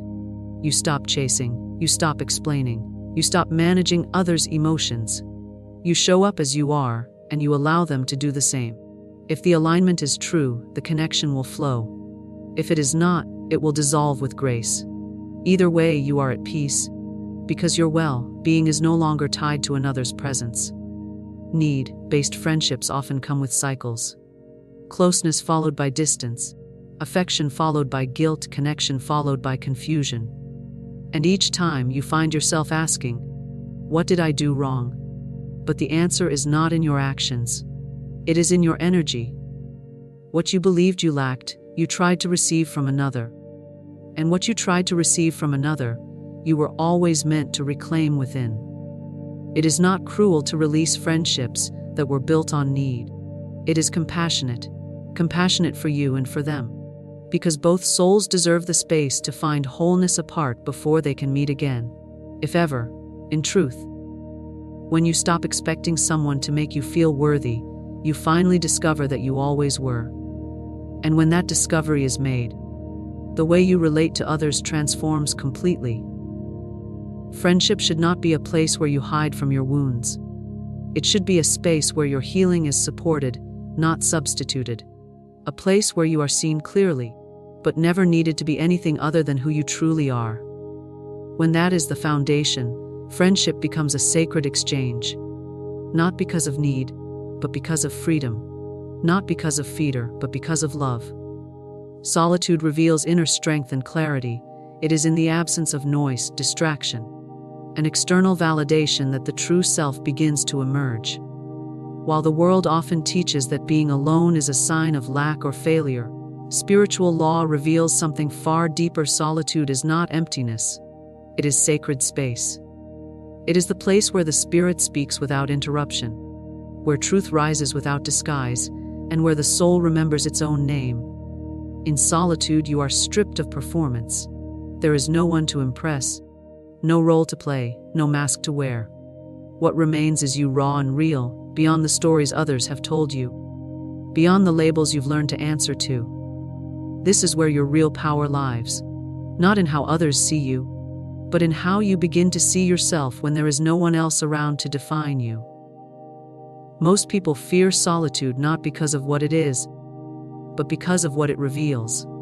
It uncovers the parts of you that have been hidden beneath relationships, distractions, and constant movement. It brings forward your doubts, your unhealed stories, your suppressed desires. But these revelations are not punishments, they are invitations.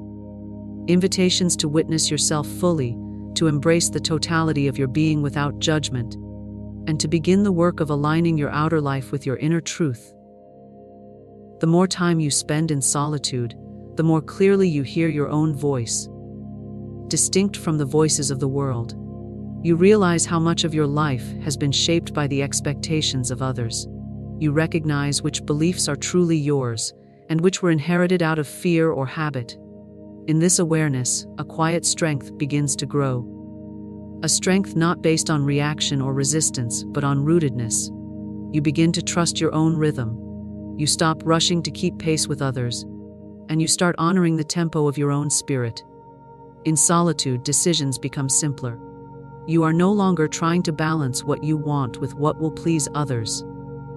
You are no longer torn between truth and acceptance. You begin to understand that clarity does not come from consensus. It comes from communion. Communion with yourself, with the divine, with the deeper intelligence that has always been guiding you, even when you were too distracted to notice. This clarity is not loud, but it is unshakable. It does not need to explain itself or seek validation. It simply is. And once you experience it, once you live from it, you will never again be satisfied with confusion disguised as comfort. Many seek connection as a way to avoid the discomfort of being alone. But the soul that embraces solitude discovers that connection is most powerful when it arises from wholeness, not from need.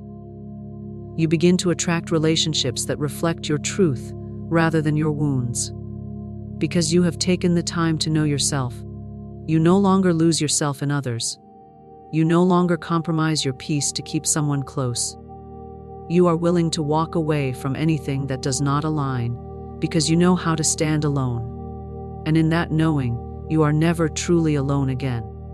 Solitude teaches you how to become your own sanctuary. You learn how to comfort yourself, how to inspire yourself, how to listen deeply and respond wisely.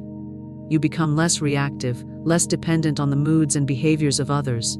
You become steady, like a mountain, grounded, observant, undisturbed.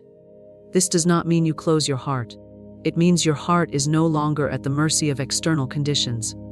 You can love deeply, give generously, and connect sincerely, without losing your center, because your center is no longer located in anyone else. There is a richness to solitude that cannot be replicated in noise. In the silence, you rediscover your creativity, your imagination, your intuition. The mind, no longer preoccupied with surface distractions, begins to open to deeper insights. Solutions arise without effort. Inspiration flows without force. You are reminded of the wisdom that lives within you, a wisdom that is always speaking, always guiding, but often drowned out by the chaos of constant company. In solitude, the volume of your inner world is turned up. You begin to recognize the patterns in your thoughts, the emotions beneath your reactions, and the habits that no longer serve you. You see your life with new eyes, not through the filter of someone else's opinion, but through the clear lens of your own awareness. And in this seeing, transformation becomes possible. The world glorifies business, but the soul longs for stillness. Solitude gives you permission to pause, to reflect, to ask the deeper questions. Who am I without my titles, my relationships, my achievements? What do I truly value? What am I here to create, to express, to become? These are not questions that can be answered in passing. They require time. They require space. They require the quiet of your own company. And when you give yourself that gift, what you receive in return is priceless sovereignty over your own spirit. Solitude is not the same as loneliness. Loneliness is the H of disconnection, but solitude is the embrace of presence. You may be alone, but you are not empty. You are full of awareness, full of life, full of possibility. You begin to enjoy your own presence, You begin to feel at home within yourself. And from this place of self-acceptance, everything in your outer world begins to shift. You stop settling. You stop chasing. You stop apologizing for your needs or hiding your desires. You walk into rooms without shrinking. You speak without fear. You choose with confidence. Because you know who you are when no one is looking. The more you honor your solitude, the more magnetic you become. Not because you are trying to impress, but because authenticity always radiates. People feel your presence. They sense your peace. They trust your strength, even if they cannot explain it. You become a mirror for others, not to reflect what they want to see, but to reveal what they too could become if they chose to look within. Every great awakening begins in solitude. Every breakthrough, every shift in consciousness, every leap into the next version of yourself. It all begins when you are willing to step away from the noise and enter the stillness. Not to escape, but to return. Return to your essence. Return to the center of your being. Return to the truth that no matter how many people walk beside you, the journey is always an inner one. Solitude is not the absence of love, but the doorway to it. It is where you remember that your worth was never tied to your visibility, your relationships, or your performance. It was always inherent, always intact, always waiting to be known. The outer world reflects your inner state. This is not merely a comforting idea, but a spiritual law that governs the entire fabric of reality. What you see, what you experience, what you attract. These are not random events, but echoes of your inner world made visible. The people you meet, the situations you encounter, the patterns that repeat themselves in your life are mirrors. They reflect back to you your thoughts, your beliefs, your emotions, and your assumptions. If chaos surrounds you, it often points to a disordered mind. If peace radiates from your environment, it is because peace lives within you. This principle does not blame, but it does reveal. It invites you to stop reacting to the surface and begin correcting the root. Everything begins within. Your thoughts are seeds, and your reality is the harvest. Whatever is planted in the soil of your consciousness, whether through repetition, emotion, or belief, will eventually take form. You cannot continuously harbor fear and expect to live in freedom. You cannot cling to resentment and expect harmony in your relationships. What is within must be expressed without. The law does not forget, does not sleep, and does not fail. It simply fulfills. And it fulfills according to the vibration you carry, not the words you speak.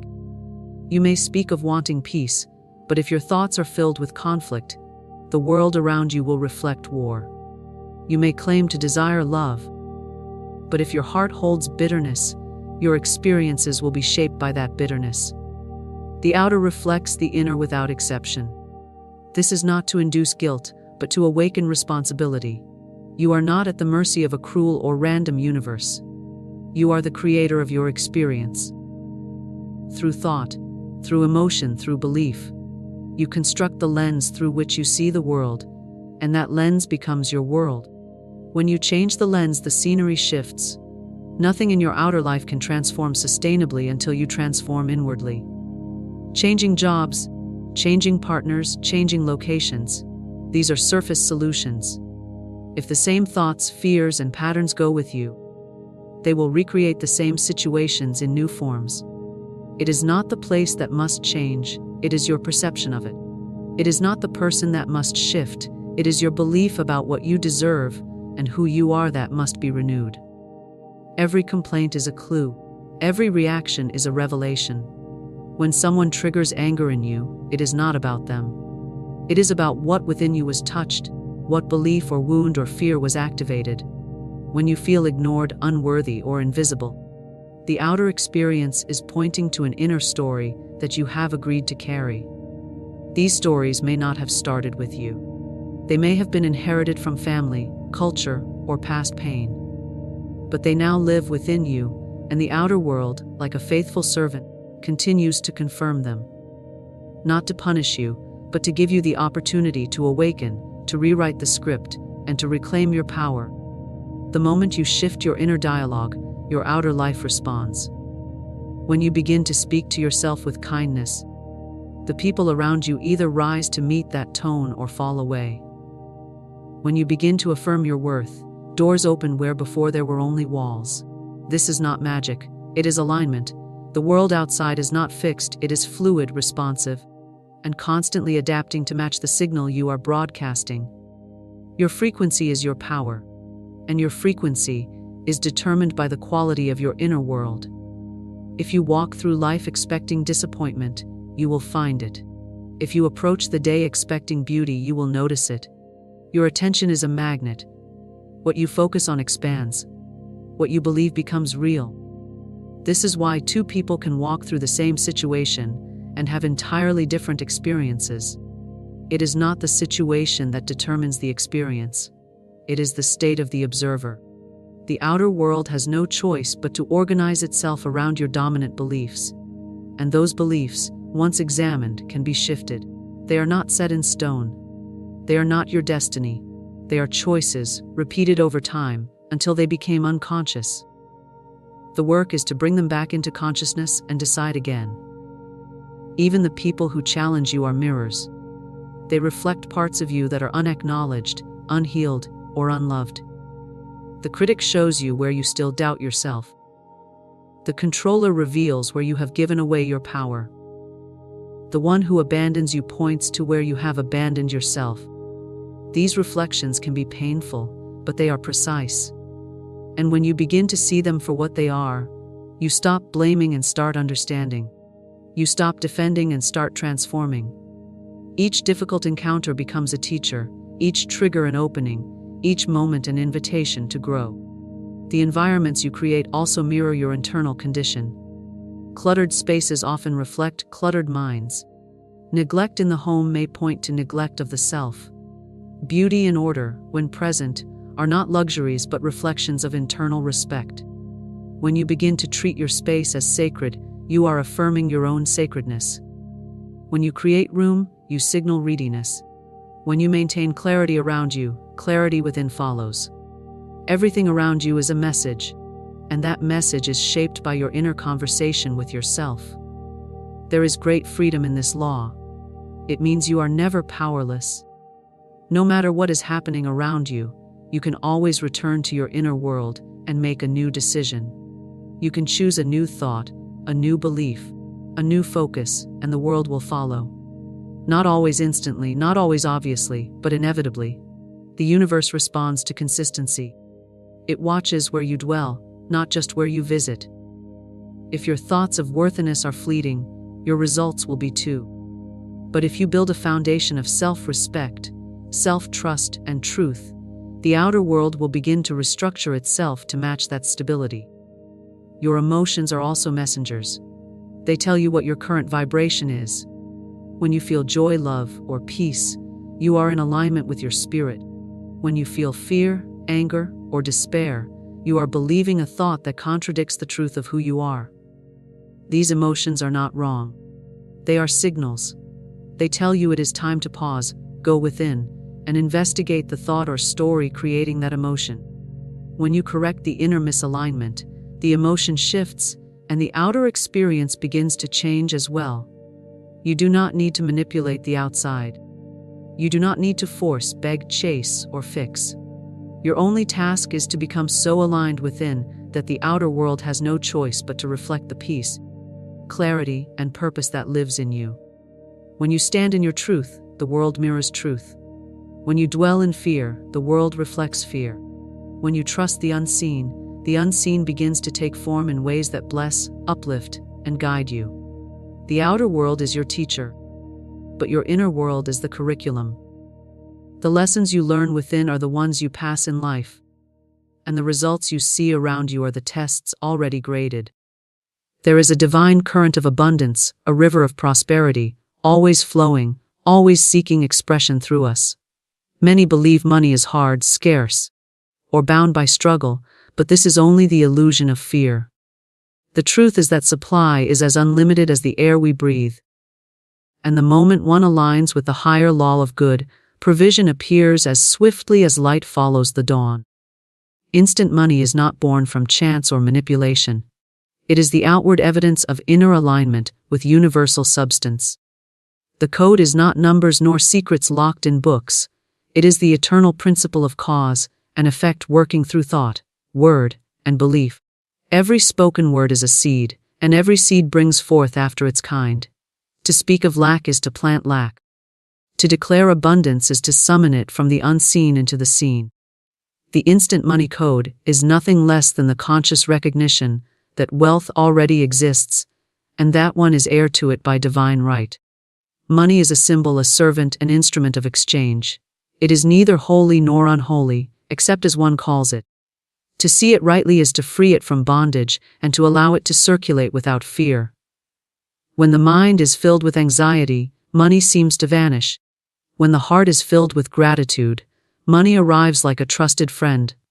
Gratitude is a magnet, faith is a conductor, and words are the key that unlock the treasury. The instant money code is written in the language of affirmation. One must declare, "I am rich in divine ideas, and these ideas manifest as gold in my hands."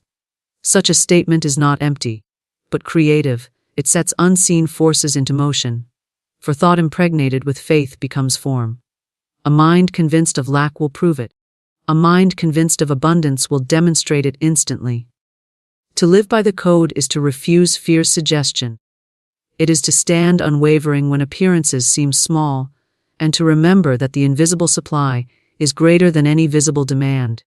Just as the sun does not ration its light, so the source does not ration its wealth. One need only open the window of belief to let it in. The instant money code is the remembrance that we are never beggars, but rightful inheritors of every good thing. Opportunities, ideas, and unexpected channels are merely forms taken by the one infinite supply. The law is swift, exact, and unfailing. The moment one releases the thought of limitation, the channel clears, and money flows instantly, in ways both expected and miraculous. Thus, the code is lived by faith, spoken with authority, and sealed with gratitude.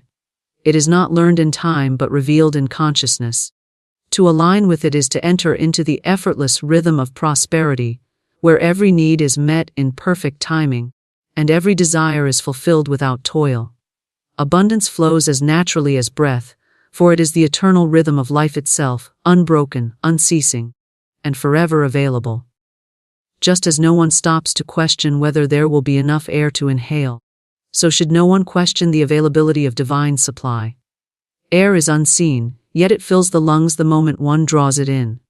Wealth is the same, invisible in essence, but instantly present the moment the mind allows it to flow. Lack arises only when one holds the breath, clutches in fear, or believes that the atmosphere is limited. The truth is that the universe is generous beyond measure, a storehouse without walls, and every soul is heir to its inexhaustible treasures. When one observes nature, the evidence of abundance is everywhere. A single tree produces thousands of leaves in a single season, and countless seeds fall, more than will ever be needed to reproduce its kind. The ocean never ceases to pour waves upon the shore, wave after wave, without effort or scarcity. Stars scatter across the sky in numbers beyond imagination, each one burning with endless energy, not rationed, not limited. The rhythm of abundance is written into creation itself, and to live in harmony with this rhythm is to recognize that money, opportunities, and resources flow in the same boundless way. Many hold the false belief that abundance is earned only through struggle, that it must be chased, fought for, or withheld. Yet this is no more true than the belief that one must battle for every breath of air. The body does not strain to receive oxygen, it simply allows the intake. In the same way, the consciousness that releases fear and invites supply becomes a clear vessel through which money flows. Strain blocks the channel, while surrender opens it wide. Effort is not the source of abundance. It is alignment that reveals it. The instant money code speaks through this law. That supply is always present, always waiting for recognition. Abundance is not created by man's effort, but acknowledged by man's faith. One who trusts the process of breath does not gasp in terror. Will the next breath be there? But receives with confidence, and so it is with wealth. The fearful heart imagines shortage, but the fearless one rests in the assurance that provision is perpetual. To understand abundance as breath is to see that circulation is essential. Just as inhaling requires exhaling, so does receiving require giving. If one were to hold the breath and refuse to release it, suffocation would follow. In the same way, clinging to money in fear of loss creates stagnation. The law of circulation requires that what is received must also flow outward, so that the current of prosperity remains unbroken. To give in joy is to breathe out, and to receive in faith is to breathe in. Both movements are necessary, both are sacred, and both confirm the truth that supply is endless. Consider how quietly and naturally the breath sustains life. One does not direct it consciously for every moment, and yet it continues, faithful and steady.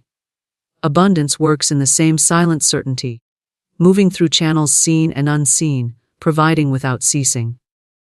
When the mind is quieted and the heart is still, one can feel this rhythm, a pulse of provision as constant as the heartbeat. Money becomes less of a chase and more of a current, arriving at the right moment, from the right direction, in perfect sufficiency. Fear whispers of competition, as though the air belonged more to one than another, as though there were not enough to go around. Yet who would argue that the atmosphere is divided by borders or restricted by claim? The wind blows freely, touching all, favoring none, withholding from none.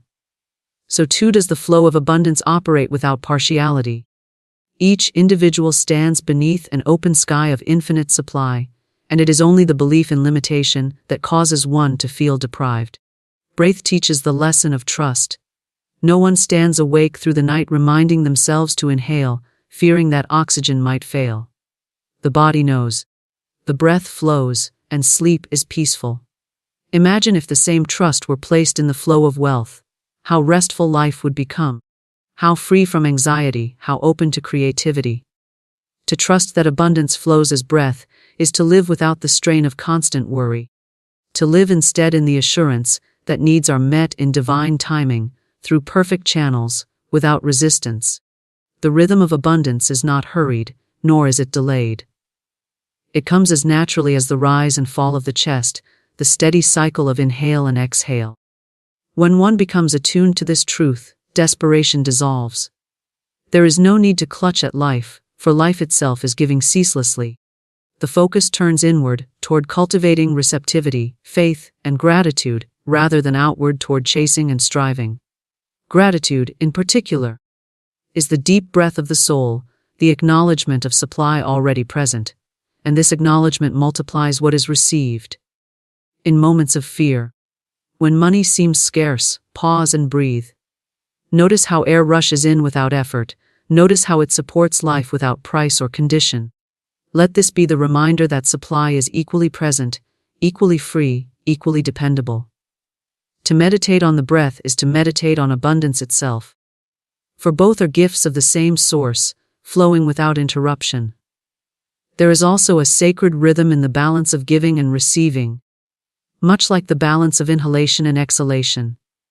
When one learns to give freely, without fear of depletion, one affirms trust in the endless source.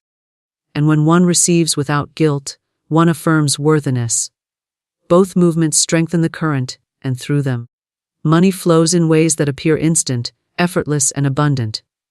Words are seeds that manifest wealth, for every utterance carries within it the germ of creation. The tongue is not a simple instrument of speech, but the very sour of destiny. When one speaks, vibrations are released into the unseen, and these vibrations gather substance, drawing to themselves the exact likeness of the words declared. To speak lack is to sow lack, and to speak abundance is to sow abundance. Just as a farmer plants corn and does not expect wheat, so too does the mind and tongue plant according to their kind. No careless word is without fruit, and no deliberate word fails to bring forth its harvest in due season. Consider how the natural world mirrors this principle. A tiny seed, so small it may be overlooked, carries the blueprint of the towering tree, the orchard, the harvest. Within the smallest acorn lies the strength of oak forests, and within the smallest spoken word lies the power to shape reality. When one declares prosperity, even in the face of appearances that contradict it, the declaration is like planting a seed beneath the soil. The ground may look barren, but unseen roots are forming, unseen forces are responding, and in perfect time the harvest appears. Words may seem intangible, but they are containers of energy, and energy crystallizes into form. To understand that words are seeds is to recognize that casual complaints, murmurs of fear, or repeated affirmations of struggle are not harmless. Each one is planted in the fertile soil of consciousness, and the soil does not discriminate between weeds or fruitful seeds. It gives life to whatever is sown. When one constantly says, "I never have enough," or "money is hard to come by," the soil of mind accepts these declarations as commands and produces after their kind. In contrast, when one speaks, "I am rich in divine ideas," or "wealth flows to me freely and easily," the soil accepts this command as well, and prepares to manifest it in visible experience. The instant money code rests upon this awareness. Wealth begins not with coins or paper, but with words. A word is the beginning of a chain that moves from vibration to thought, from thought to belief, from belief to action, and from action to manifestation. Every fortune ever built began first with a spoken declaration, whether aloud or within the secret chambers of the mind, and every failure has likewise been rooted in repeated declarations of defeat. Words are not idle, they are laws spoken into existence, and once spoken, they set unseen forces into motion. One must therefore guard the tongue as a sacred instrument. It is not enough to think positively while speaking negatively, for the spoken word carries power in its vibration. A mind filled with faith that utters words of doubt is like a gardener planting weeds among flowers. The weeds will compete for life and often choke out the harvest. This is why discipline of speech is essential, for the tongue reveals the direction of belief. To speak wealth is to affirm wealth, and to affirm wealth is to call it forth. Observe how the simplest phrases influence the body and spirit. To say, "I am tired," repeatedly brings heaviness, yet to say, "I am filled with energy," awakens a spark even before the body has caught up. In the same way, saying, "I am poor," creates heaviness of lack, while "I am prosperous" awakens the energy of supply. The body responds to words, circumstances bend to words, and unseen channels open to match the vibration of words. To live carelessly with speech is to plant thorn and briar, but to live consciously with speech is to plant garden and orchard. The breath carries words as wind carries seeds. Each statement made is carried outward, scattered into the soil of the universe, and from that scattering, life grows. If one could see the invisible realm, they would behold fields sprouting with every kind of plant, some strong with prosperity, some tangled with fear. Depending on the nature of words spoken, the wise cultivator clears away the weeds of negative confession and chooses carefully each seed sown, knowing the harvest is inevitable. Words not only declare but also direct the subconscious. The subconscious is like fertile ground that does not question the quality of seed. It simply obeys. Repeated affirmations, spoken with conviction, impress upon the subconscious a pattern, and once impressed, the pattern reproduces itself faithfully. To say, "Money flows to me in expected and unexpected ways," again and again is to etch a groove in consciousness, a groove through which money must flow. Repetition is watering the seed, conviction is sunlight, and gratitude is nourishment. The harvest is certain, for the subconscious cannot resist the law of suggestion once it is impressed. There is also the power of spoken words to influence others and circumstances. When one speaks with confidence, doors open. When one speaks with assurance of prosperity, opportunities are drawn, for people respond not only to what is said, but to the vibration behind it. A merchant who speaks of abundance attracts buyers, a leader who speaks of vision attracts followers, an individual who speaks of wealth attracts wealth, for the world echoes back the vibration it receives. The law works impersonally, responding to the words spoken without judgment. Words can also cancel one another if spoken carelessly. To affirm abundance in the morning and complain of lack by the afternoon is to plant and uproot. Plant and uproot, leaving the soil barren. Consistency is the secret, for consistency allows roots to grow deep. When one decides that every word shall be aligned with prosperity, then the subconscious is not confused, and the universe is not given mixed signals. The harvest comes swiftly because the ground is not disturbed. Children understand this principle without knowing it consciously. They repeat phrases, songs, and declarations, and soon they live within the world those words create. Adults, too, are repeating scripts daily, phrases about struggle, survival, or lack, and they live within the world those scripts dictate. Yet at any moment, the script can change. A single word of truth spoken with faith can uproot years of negative declaration, for light is always stronger than shadow. To begin anew is as simple as choosing new words, planting new seeds, and tending them with care. The wealth one seeks is already within the spoken word, waiting to unfold. The invisible responds immediately when the right words are spoken with belief. Words are not mere symbols but keys that unlock unseen doors, formulas that summon invisible supply into visible form. The more deliberately one speaks, the more swiftly the invisible becomes visible. Thus, every conversation is a planting, every sentence a field, every word a destiny forming. Gratitude is the magnet of money, for gratitude is the acknowledgement of supply already present, and what is acknowledged expands. It is the unseen force that draws multiplied blessings, just as a magnet pulls iron without effort. Gratitude is not merely polite words spoken when something arrives, but a living attitude that radiates appreciation before, during, and after the manifestation of wealth. It is the spiritual law that whatever one thanks for increases, for the universe responds to recognition. To say, thank you, to life is to invite more life. To say, thank you, for money is to invite more money, and to say, thank you, for opportunities is to open the door for greater opportunities. Money is not drawn by worry, nor by desperate desire, but by the calm assurance of appreciation. Gratitude is that assurance. When one is thankful even in smallness, the smallness transforms into largeness. The individual who finds one coin on the street and rejoices, saying, "Thank you, more of this," has sound a vibration that must bring more coins, more notes, more avenues of increase. The one who frowns at the small coin and says, "This is nothing," has shut the channel, for the universe cannot multiply what is despised. Every sum, no matter how small, carries the seed of greater sums, and gratitude waters that seed. Gratitude lifts the mind from the appearance of lack into the consciousness of abundance.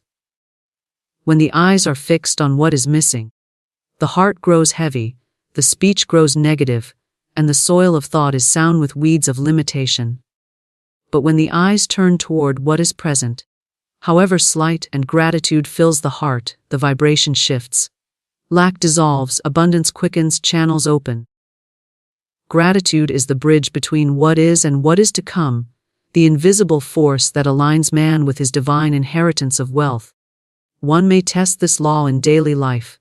Begin by thanking for the money already in hand, however modest.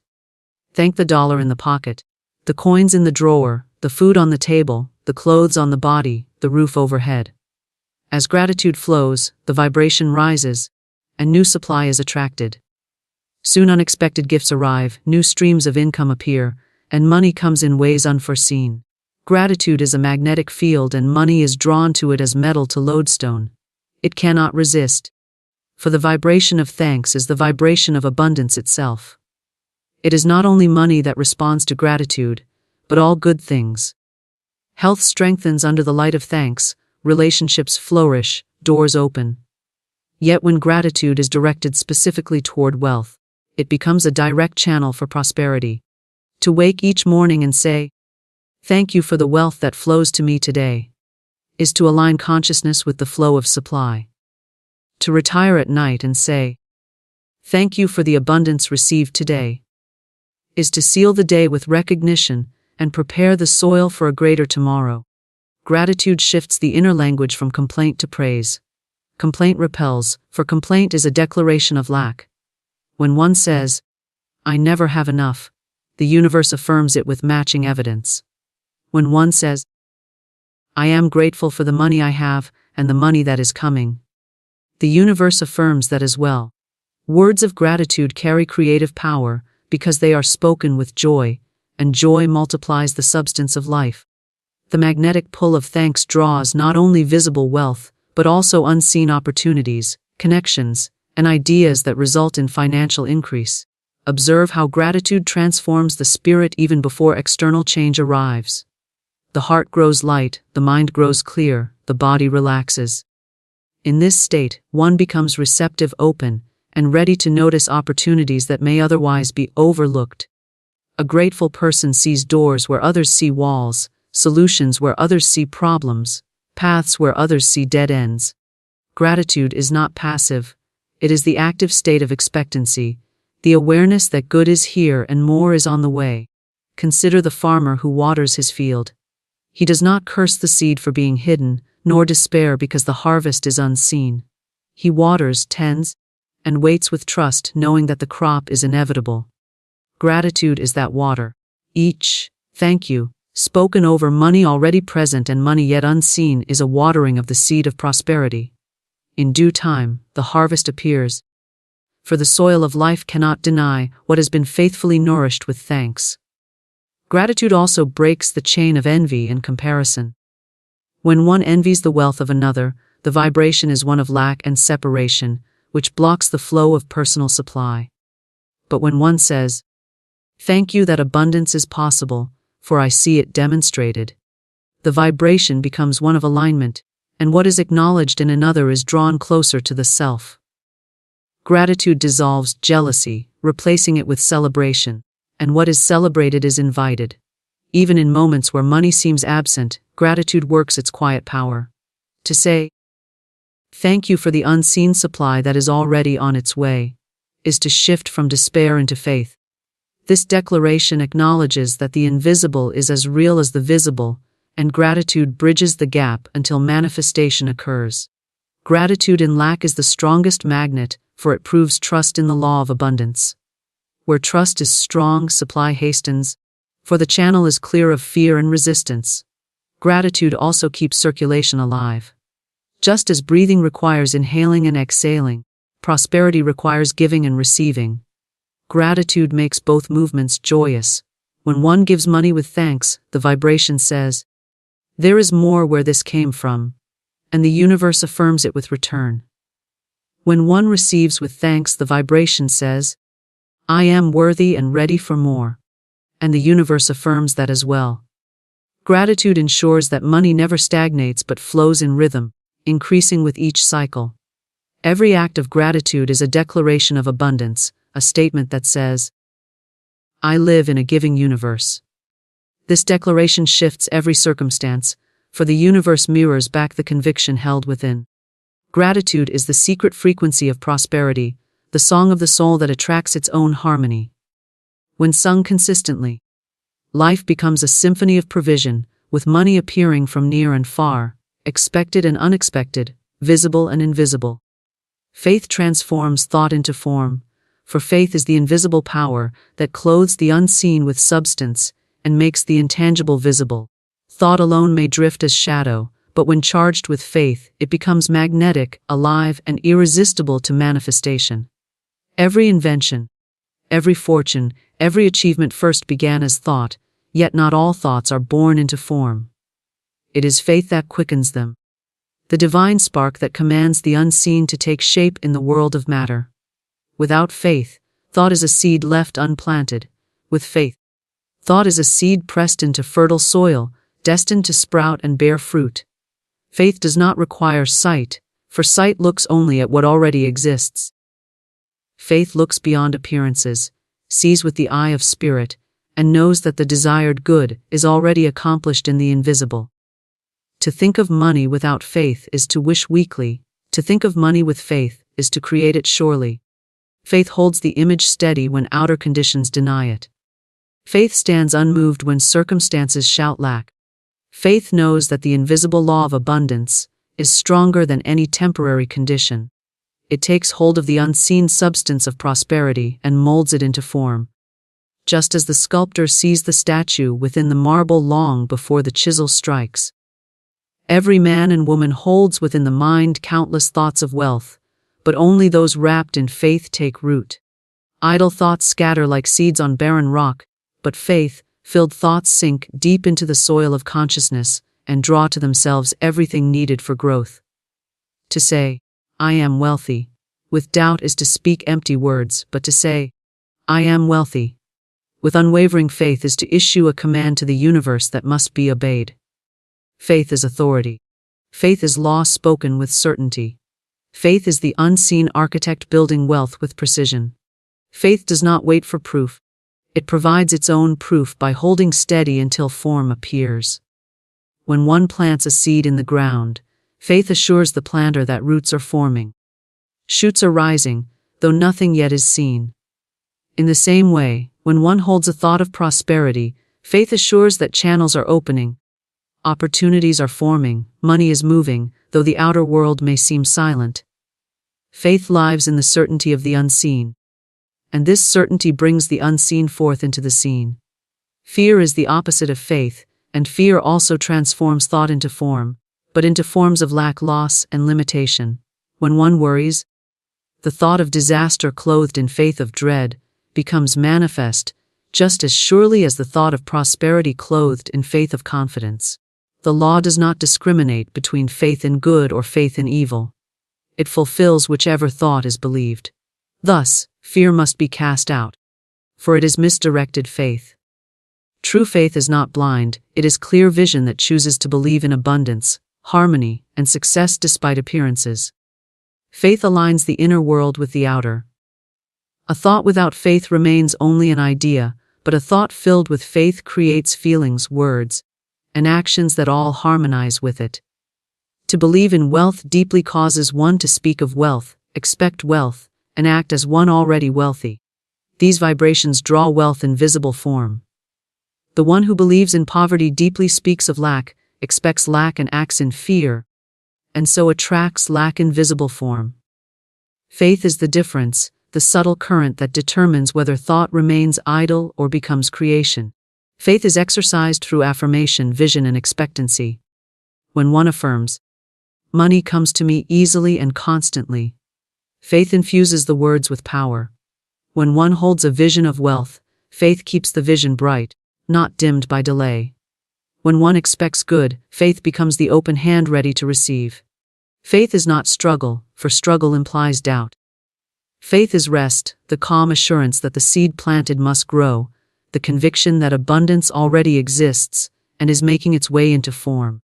The unseen substance of the universe is pliable, waiting to be shaped by faith-filled thought.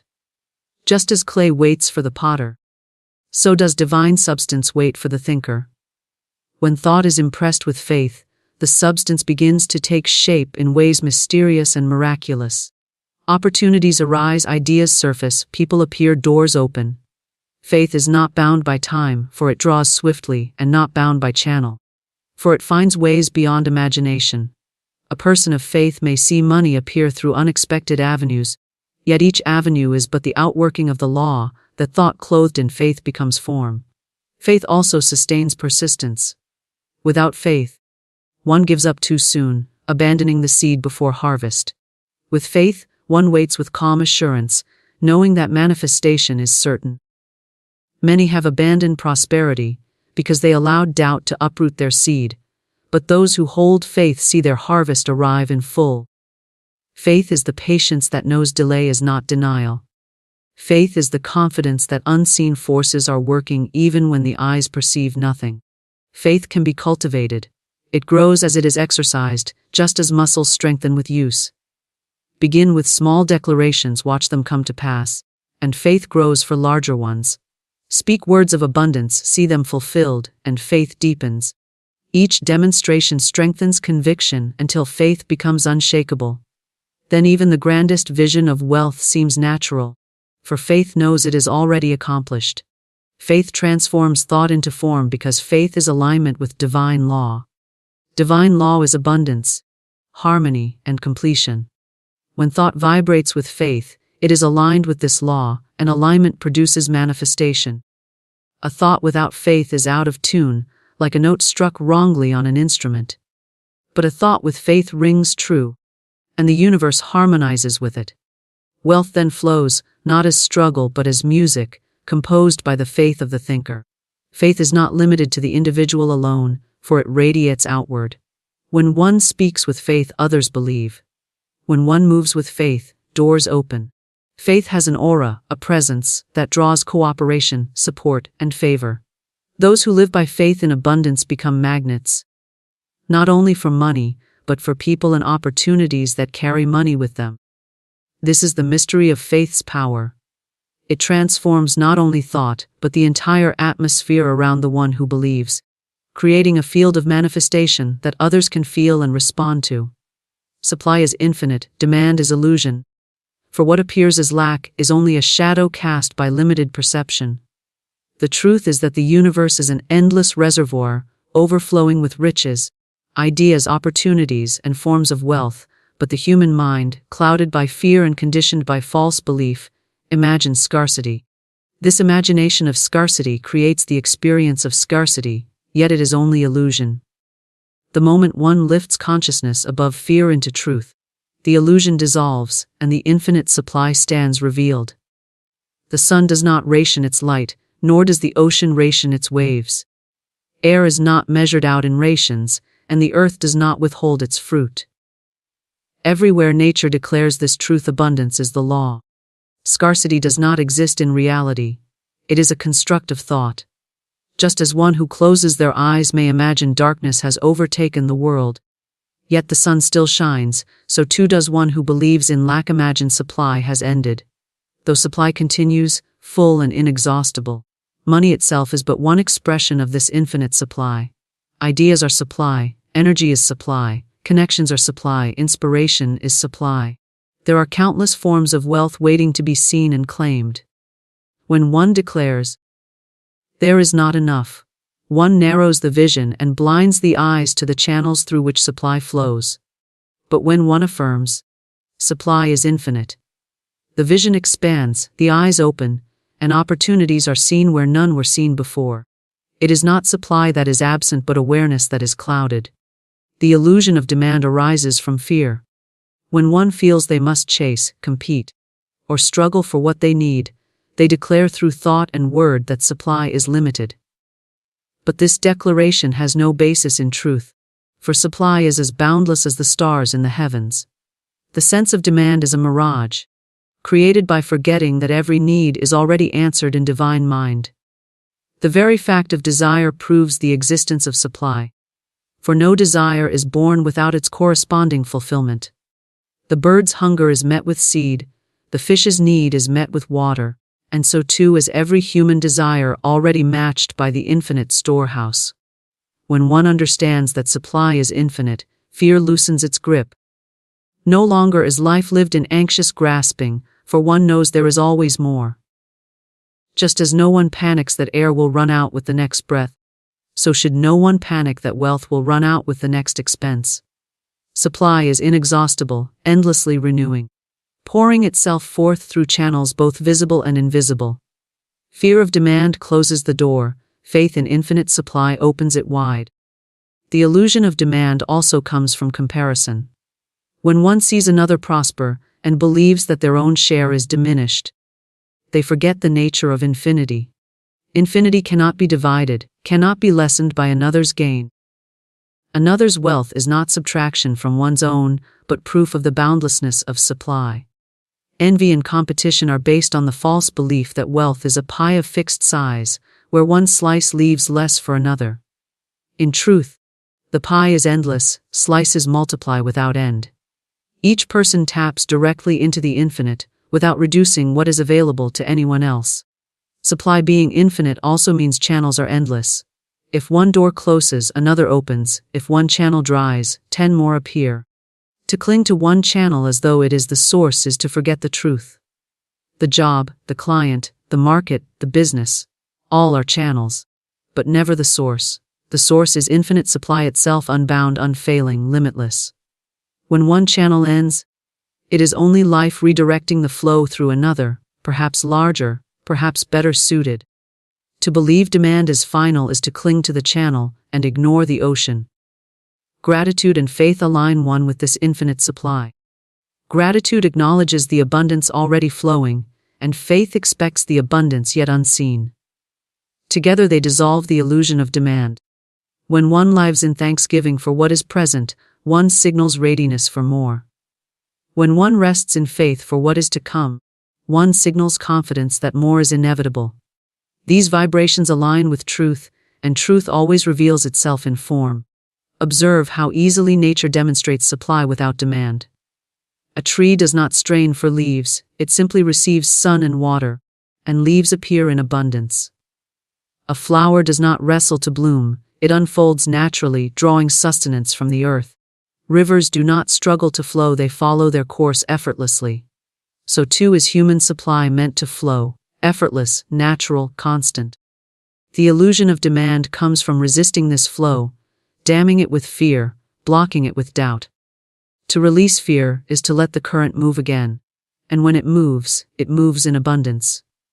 Consider how often people magnify the illusion of demand by repeating words of lack. There isn't enough. I can't afford this. Times are hard. These words are declarations of illusion, seeds planted in the soil of thought that grow into harvests of scarcity. Yet the truth remains unchanged beneath them. Just as the sun remains shining even when clouds obscure it. When one changes the declaration to truth, there is always enough. I can afford every good thing by divine right. Supply is infinite and flows to me now. The illusion dissipates, and reality is revealed. Infinite supply does not mean chaos or excess without order. It means there is always enough for every need, at the right time, in the right way. Just as the lungs are filled with exactly the right measure of air, not too little and not too much, so does divine supply provide precisely what is required for each moment. The mind that trusts this law rests in peace, knowing that demand is never real, only illusion created by doubt. In reality, there is always perfect provision. The illusion of demand can also be broken by remembrance of source. When one remembers that the universe itself is infinite, that divine mind is limitless, and that man is heir to this abundance, all sense of shortage vanishes. To believe in lack is to believe that infinity can be diminished, that the eternal can be exhausted, that the infinite storehouse can be emptied. Such a belief is absurd, yet it is the root of fear. To affirm instead that supply is infinite is to align with reality, and alignment with reality always brings demonstration. The truth of infinite supply is not distant, nor reserved for a few, but present here and now for all. It flows through ideas, through inspiration, through opportunities, through unexpected gifts. It waits only for recognition. The moment one accepts this truth in consciousness, the outer world rearranges to match it. The moment one rejects the illusion of demand, the flow of supply is felt. It is always there, waiting to be claimed, waiting to be allowed, waiting to be expressed. There is a law that moves unseen, yet it governs all that is seen. To one who knows it, nothing is withheld. To one who ignores it, everything seems a struggle. The world calls it luck, chance, or opportunity, but it is none of these. It is the law of command. Whatever you decree with faith, with conviction, with unwavering certainty, must appear in your life. The invisible substance of the universe awaits your word, just as a faithful servant awaits the order of its master. The first million, whether in gold, in influence, in joy, or in every good thing, is not a matter of toil and sweat. It is a matter of alignment, of speaking the word with power and expectation. You cannot gather riches while thinking poverty. You cannot call forth abundance while holding doubt. You must command, and the command must be rooted in the knowing that what you decree is already yours in the unseen, simply awaiting expression in the seen. Each word you utter is a seed. Some plant thorns, others plant roses. If you would command a harvest of wealth, you must cast seeds of wealth in thought, in word, in imagination. The mind that complains of lack multiplies lack. The mind that blesses increase multiplies increase. Speak not of limitation, for limitation is but a shadow born of fear. Instead, declare boldly, my supply is endless. My opportunities are limitless. My million comes to me quickly, easily, in perfect ways. A fortune may be hidden behind a door of your own disbelief. The key is in your tongue. The spoken word charged with faith unlocks it. You are not begging, nor are you striving. You are commanding, and to command rightly, you must see yourself as heir to the storehouse of the universe. The riches of heaven are not stored away from you. They are stored up for you, awaiting your recognition.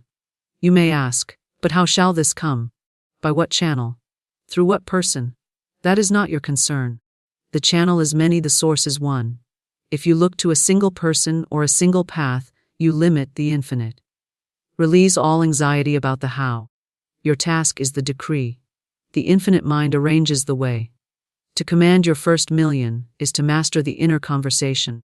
It is to cancel every idle word of fear, every jest of poverty, every complaint of insufficiency. It is to replace them with affirmations of wealth, songs of gratitude, visions of overflowing good.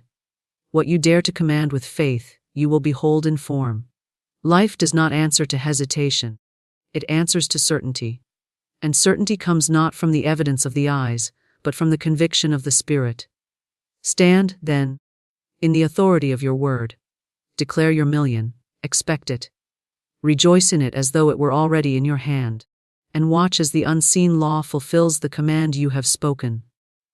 The spoken word is the seed of wealth. Every utterance carries with it the vibration of creation, and each vibration shapes the field of life that surrounds you. To understand this is to recognize that nothing spoken is ever idle, nothing thought is ever lost, and nothing affirmed is without consequence. The unseen law takes every word as instruction, every statement as a command, and from that command the pattern of your life unfolds. When you speak of abundance, you sow abundance. When you speak of lack, you sow lack. The ground of your subconscious accepts the word as seed, nurtures it, and produces its harvest without judgment or delay. Words are not simply sounds formed by the tongue. They are currents of energy that impress upon the invisible substance of the universe. Imagine a seed pressed into fertile soil. It does not matter if it is a seed of roses or a seed of thorns, the soil will receive it and produce according to its kind. The same is true of your speech. Every complaint, every word of gratitude, every declaration of success or failure is a seed that must grow after its own nature. When you realize this, the casual word ceases to be casual. The idle phrase ceases to be idle, and every syllable becomes an instrument of creation. To command your first million, you must treat speech as the tool it truly is, a tool of mastery. If you would plant a garden of wealth, you cannot scatter seeds of poverty. Words of doubt, fear, worry, or limitation act like weeds, choking the tender shoots of prosperity before they rise. Guard the gate of your lips as you would guard the treasury of a king. Speak only that which you desire to see manifest. Replace every careless utterance with a deliberate decree. Say not, I cannot afford this, for the law will echo back with confirmation. Instead, declare, all that I need is supplied in perfect ways. When this becomes the habit of your speech, the harvest cannot fail. Your words do not merely describe your world, they create it. To say, money comes easily and in abundance, is not to lie or to deceive yourself, but to plant the seed of ease and abundance in the soil of the unseen. That seed, watered by faith and expectation, must push through into form. To declare, I am always lacking, nothing ever works for me, is to command the soil to bring forth lack and disappointment. The harvest is impartial. It yields to the kind of seed sown. Your fortune begins in your phrases, your riches are born in your affirmations, and your million awaits the command of your voice. Observe those who prosper. They speak in terms of increase, even in times of trial. They affirm that doors are opening, opportunities are coming, supply is certain. Their speech is aligned with their vision, and that alignment draws to them the means of its fulfillment. Contrast this with those who remain bound by want. Their words betray their inner poverty. They speak of what they cannot do, what they cannot have, how hard the world is, how little there is to go around. These words reinforce their condition, planting seed after seed of scarcity until the harvest overflows with lack. The spoken word, when joined with imagination, becomes irresistible. To say, I am wealthy, while seeing yourself as poor is to sow two kinds of seed, one of wealth and one of lack, and the harvest will be confusion. But when the vision within agrees with the word without, the soil of the subconscious magnifies the power of the seed. Picture the wealth you desire. See the accounts filled, the opportunities flowing, the life of freedom unfolding. Then affirm it aloud with conviction. This is mine, here and now, by divine right. This agreement between word and image charges the seed with life, compelling it to bear fruit quickly. Words spoken in faith have creative authority because they bypass doubt. Faith is the warmth that causes the seed to germinate. Without faith, words fall lifeless to the ground, but with faith, even the smallest declaration becomes a mighty command. The universe does not respond to half-hearted utterances, but to words charged with certainty. To say timidly, "I hope I might succeed," plants nothing of value. To say with power, "I succeed, I prosper, I command my million," is to release a decree that the law cannot deny. The harvest may not appear in a day, but it is set in motion with that command. Consider the child who learns language. At first, words are simple, yet each word brings forth experience. The child says, "Mother," and the mother appears. The child says, "Food," and the food is brought. The child learns that words call things into being. Yet as one grows, this truth is forgotten, and speech becomes careless. But the law has not changed. Words still call forth reality. The difference is that the adult, blind to the power of their speech, calls forth trouble, lack, and disappointment by repeating them daily. To reclaim the authority of the spoken word is to return to that original power, where every utterance draws forth the thing it names. The seed of wealth, once planted in word, grows according to its own design. You do not need to dig it up each day to see if it has sprouted. You need only continue speaking in alignment with it, watering it with gratitude, nourishing it with faith, shielding it from the weeds of contradiction. The careless remark, the jest about being broke, the sigh of despair, all these act like stones and thorns to the growing seed. Guard against them as you would guard against pests in a garden. If one slips through, uproot it immediately by speaking a stronger word of truth. I am rich in all ways, my supply is endless, I command and receive my million. The spoken word is not bound by time. A declaration made today may not bear fruit until tomorrow, yet it is never lost. Just as a seed may lie dormant through a season before bursting forth, so your words may wait until conditions align for their manifestation. This is why persistence in speech is vital. To declare once and then contradict 100 times is to scatter seeds in every direction, producing little or nothing. But to declare daily, hourly, with unwavering certainty, is to plant a field so abundant that no season can pass without harvest. You already live among the fruits of your past words. Look around and you will see the evidence. The conditions you experience today are the outgrowth of seeds sown yesterday, perhaps long forgotten. If you wish to change the harvest, you must change the seed. Do not despair at the weeds that have grown, for new words planted now will bring a new crop in due time. Begin with the affirmation of wealth, the constant reminder that abundance is your rightful state. Every time you speak of riches, you cast seed into the soil of tomorrow. Every time you declare success, you build the structure of your future. The million you desire is already forming, responding to the seed of your word. Command, don't beg. Authority attracts abundance. The difference between a beggar and a commander is not circumstance, but consciousness.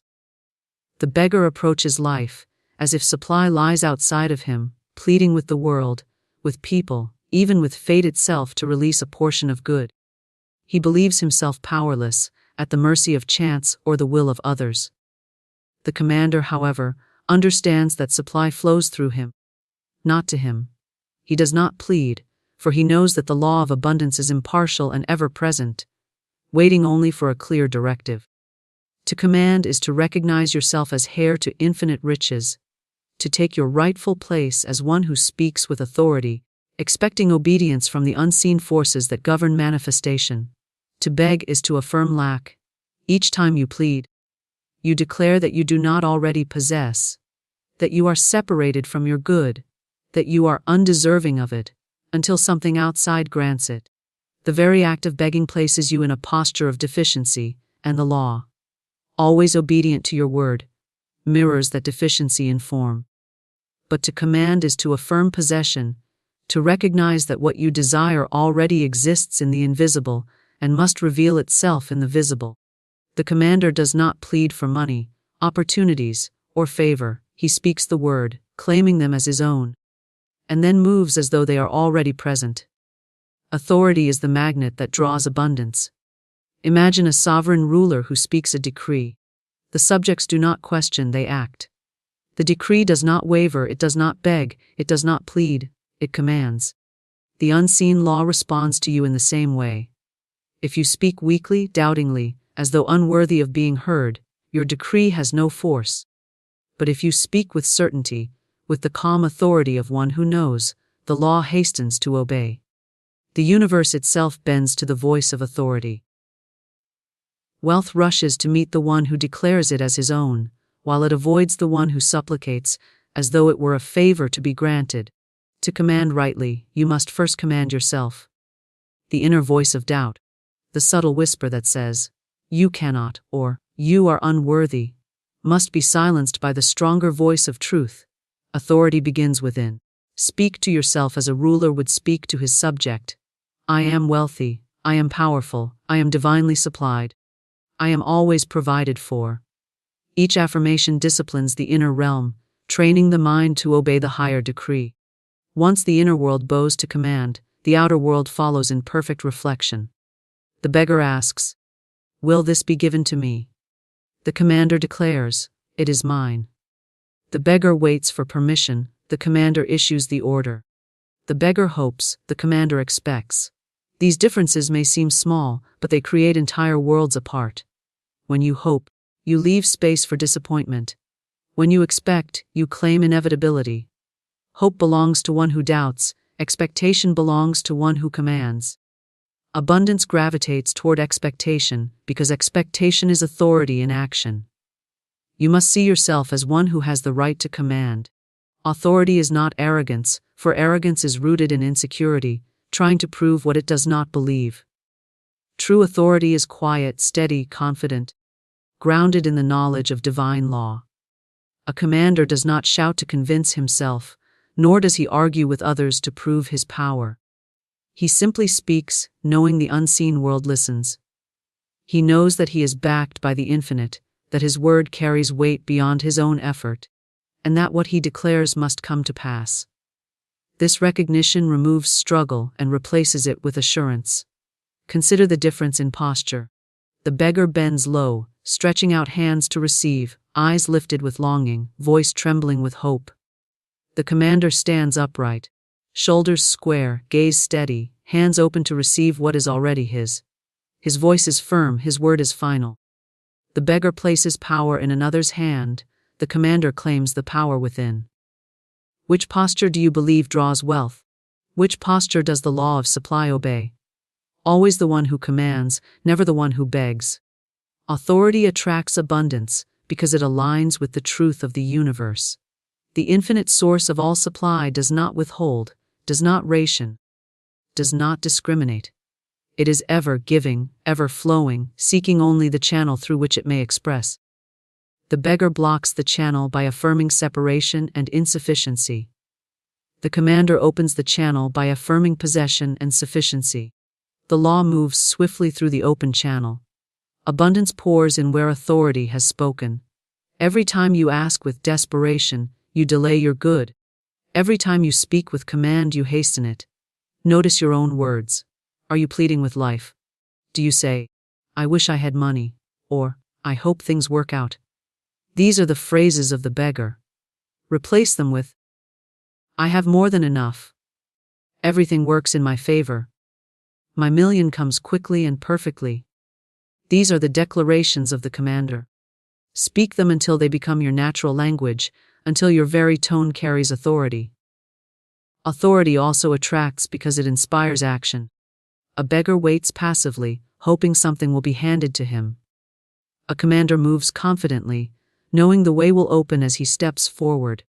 He does not wait for evidence before acting, his action is evidence of his faith. Because he moves with authority, doors open, people respond, opportunities gather. The very air around him vibrates with expectancy, and life cannot help but meet him with abundance. Think of a stage. Two voices call from it.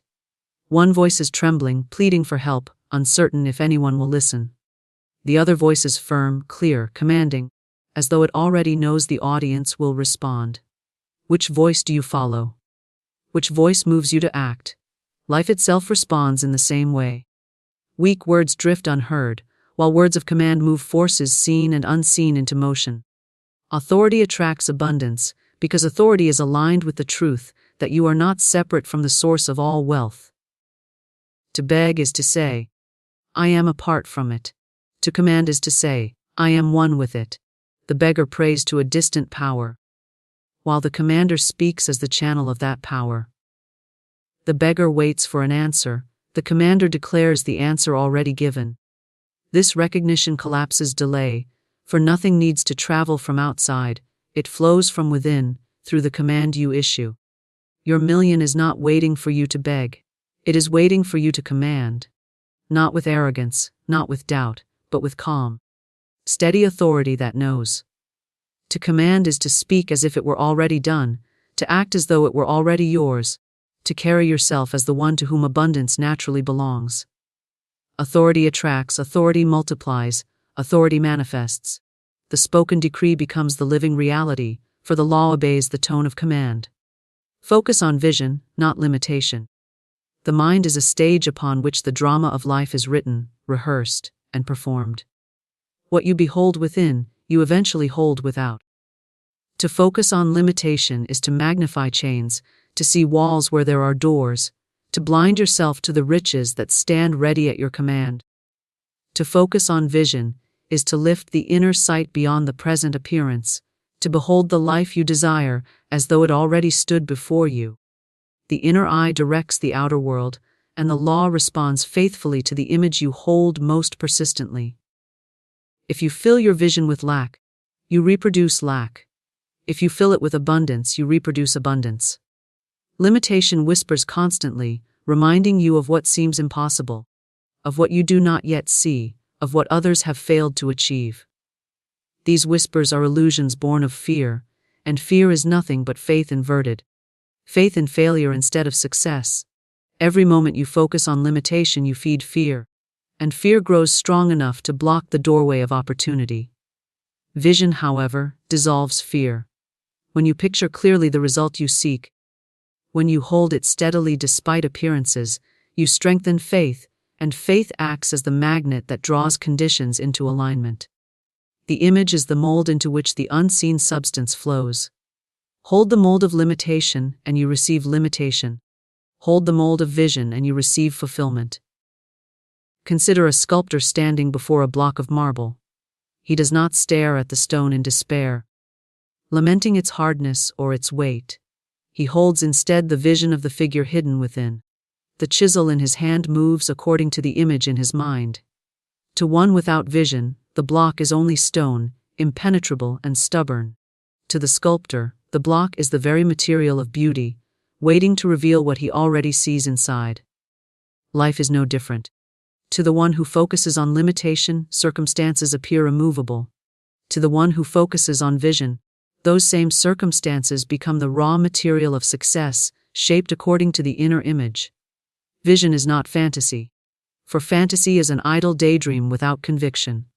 Vision is a living picture charged with faith, held with determination, spoken with authority, and acted upon as though it were already reality. When you see your million with the eyes of vision, you no longer ask whether it is possible. You see it as inevitable. You feel its weight, you hear its movement, you sense its presence.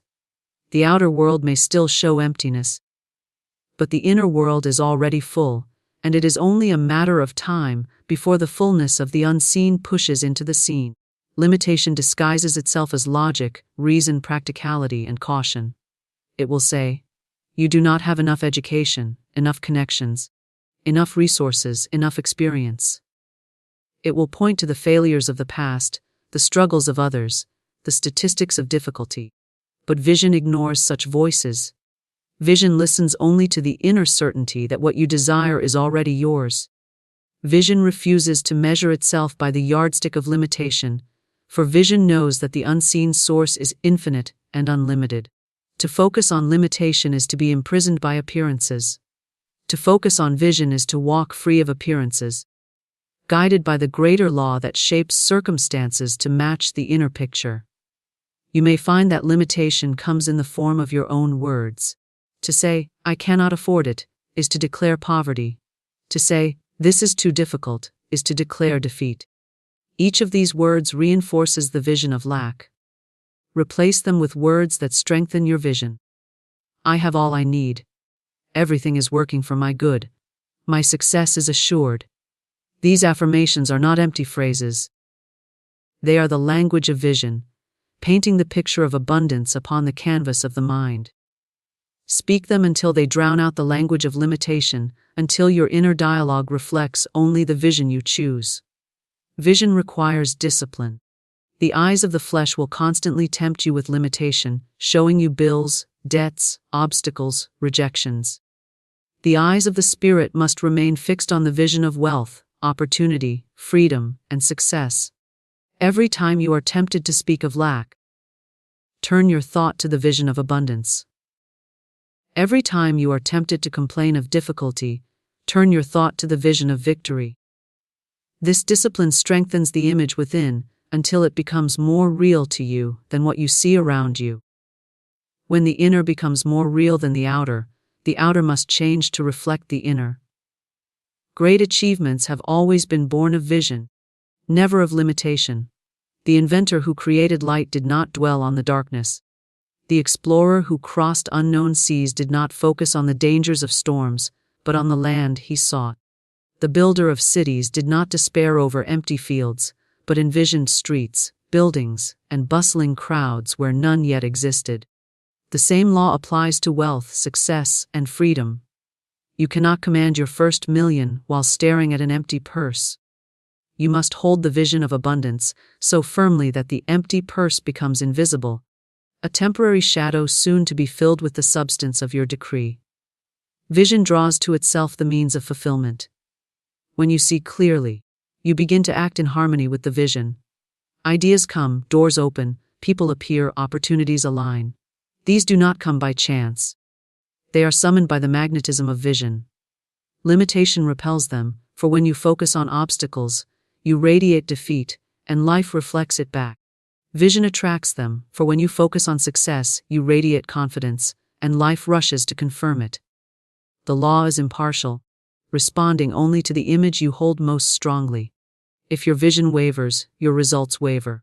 If you alternate between focusing on wealth and focusing on lack, you create a divided harvest, a field where roses and thorns grow together. You must choose one vision and hold it steadfastly, refusing to be swayed by appearances. The farmer who plants wheat does not expect weeds simply because weeds once grew in the field. He knows that the seed determines the harvest. Likewise, once you plant the seed of vision, you need not fear the weeds of limitation. Hold fast to the image, water it with faith, shield it from doubt, and the harvest must appear. Focus is power. To scatter thought among limitations is to weaken your force. To concentrate thought upon vision is to magnify it. When a magnifying glass focuses the sun's rays, it generates fire. When the mind focuses the rays of thought upon a single vision, it generates manifestation. Every distraction, every fear, every complaint disperses your power. Every affirmation, every image, every declaration concentrates it. To command your million, you must focus the light of your mind upon the vision of wealth, until it burns through every appearance of limitation. What you see inwardly determines what you experience outwardly. If you see only limitation, you will stumble against it at every step. If you see only vision, you will walk paths that others cannot perceive, doors will open where others see walls, and opportunities will appear where others see only emptiness. The power is not in the outer world but in the inner sight. The outer world reflects like a mirror, showing back to you the picture you hold most clearly within. To change the reflection, you must change the vision. To change the harvest, you must change the seed. Supply is infinite, channels are many. The great mistake of human thought is to confuse the channel with the source. People imagine their income is their job, their wealth is their business, their support is a person, their provision is a system. When one channel dries up, they despair, believing their supply is gone. But the source is never gone, for the source is infinite. The channel is only one path through which the infinite expresses itself. If one channel closes, another opens, for the supply itself cannot be exhausted. It is boundless, eternal, ever-flowing, and it seeks expression through countless avenues. To believe supply is limited is to bind yourself in chains of fear. You watch one channel closely, guarding it anxiously, afraid it might fail you. In your fear, you hold too tightly, and the very grip blocks the flow. But when you release the belief that supply must come through one way, you open yourself to the countless ways the infinite can deliver your good. Money may come through business, through gifts, through opportunities, through ideas, through sudden inspiration, through unexpected favor. There is no shortage of ways, only a shortage of belief. The one who knows supply is infinite never worries about the channel, for he trusts the source. The river does not worry if one branch dries up, for the ocean feeds it from depths that cannot be emptied. Likewise, your good comes not from a single stream, but from an ocean without end. The mistake of most is to think, this is my only chance, this is my only way. This person is my only hope. They tie themselves to the channel and forget the source. When that channel shifts, they believe all is lost. But the truth is that the source is infinite, and the law of supply cannot be exhausted. To focus on the channel is to live in fear. To focus on the source is to live in freedom. Your million does not depend on one employer, one contract, one idea, or one connection. It depends on the recognition that abundance is everywhere, waiting to flow through whichever channels are open. When one door closes, the fearful cry, "It is the end." The faithful declare, "This means a greater door is opening." For they know the law never stops, it simply redirects. Infinite supply is like light. It shines everywhere at once. You cannot block it, you cannot limit it, you cannot exhaust it. At most, you can close your eyes and refuse to see it, but it still shines, waiting for you to open your vision. Scarcity is an illusion born of attachment to a single channel. A farmer may think his field is the only place food can grow, but the earth holds endless fields, and the sun shines on them all. The fisherman may think his net is the only means of provision, but the sea teems with life beyond measure. The worker may think his paycheck is the only flow of supply, but the universe holds treasures, opportunities, and ideas uncountable. To cling to one channel is to shrink the infinite into the narrowest form. To trust the source is to expand into endless possibility. Consider the one who panics when he loses his job. He believes his supply has ended because the channel he depended on has closed. Yet how often do such losses lead to greater opportunities, new businesses, richer income streams? The apparent loss was never loss of supply, only the closing of one channel to make way for a better one. The universe is fluid, it never runs dry. It reshapes, redirects, reflows. The one who trusts in infinite supply welcomes change, for he knows every shift is the movement of the law, leading him to greater good. The channels are many, and often they appear where least expected. A word spoken in passing opens a door. A meeting by chance becomes the link to fortune. An idea in a moment of stillness blossoms into a stream of wealth. These are not accidents, they are the countless channels through which supply expresses itself. When you cling only to the expected, you blind yourself to the unexpected. To walk in abundance, you must stay open, knowing that supply can come from anywhere, through anyone, at any time. The mind trained in limitation resists this truth. It says, "I do not see how it can happen. I do not know anyone who could provide. I do not see the way." But the way is not yours to see in advance. The source is infinite, and its wisdom is higher than your reasoning. Your part is not to dictate the channel, but to declare the supply and trust that the law will choose the perfect path. When you fix your faith on one path only, you may miss the greater path opening beside it.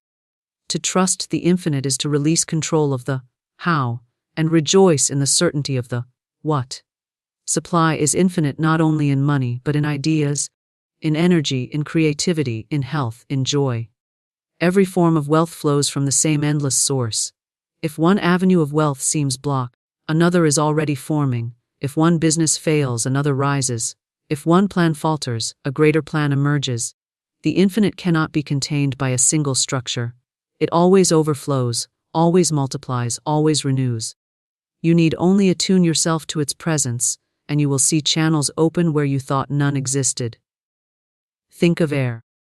You do not fear that you might take the last breath and leave none for others. You trust that the atmosphere holds more than enough for all. Supply is like air, boundless and available to all. When you breathe it in with confidence, it fills you. When you hold your breath in fear, you suffocate. In the same way, when you trust the infinite supply, you are filled. When you fear that it is limited, you cut yourself off from its flow. The law is simple: release fear, embrace trust, and the channels open wide. The channels are many because the source delights in variety.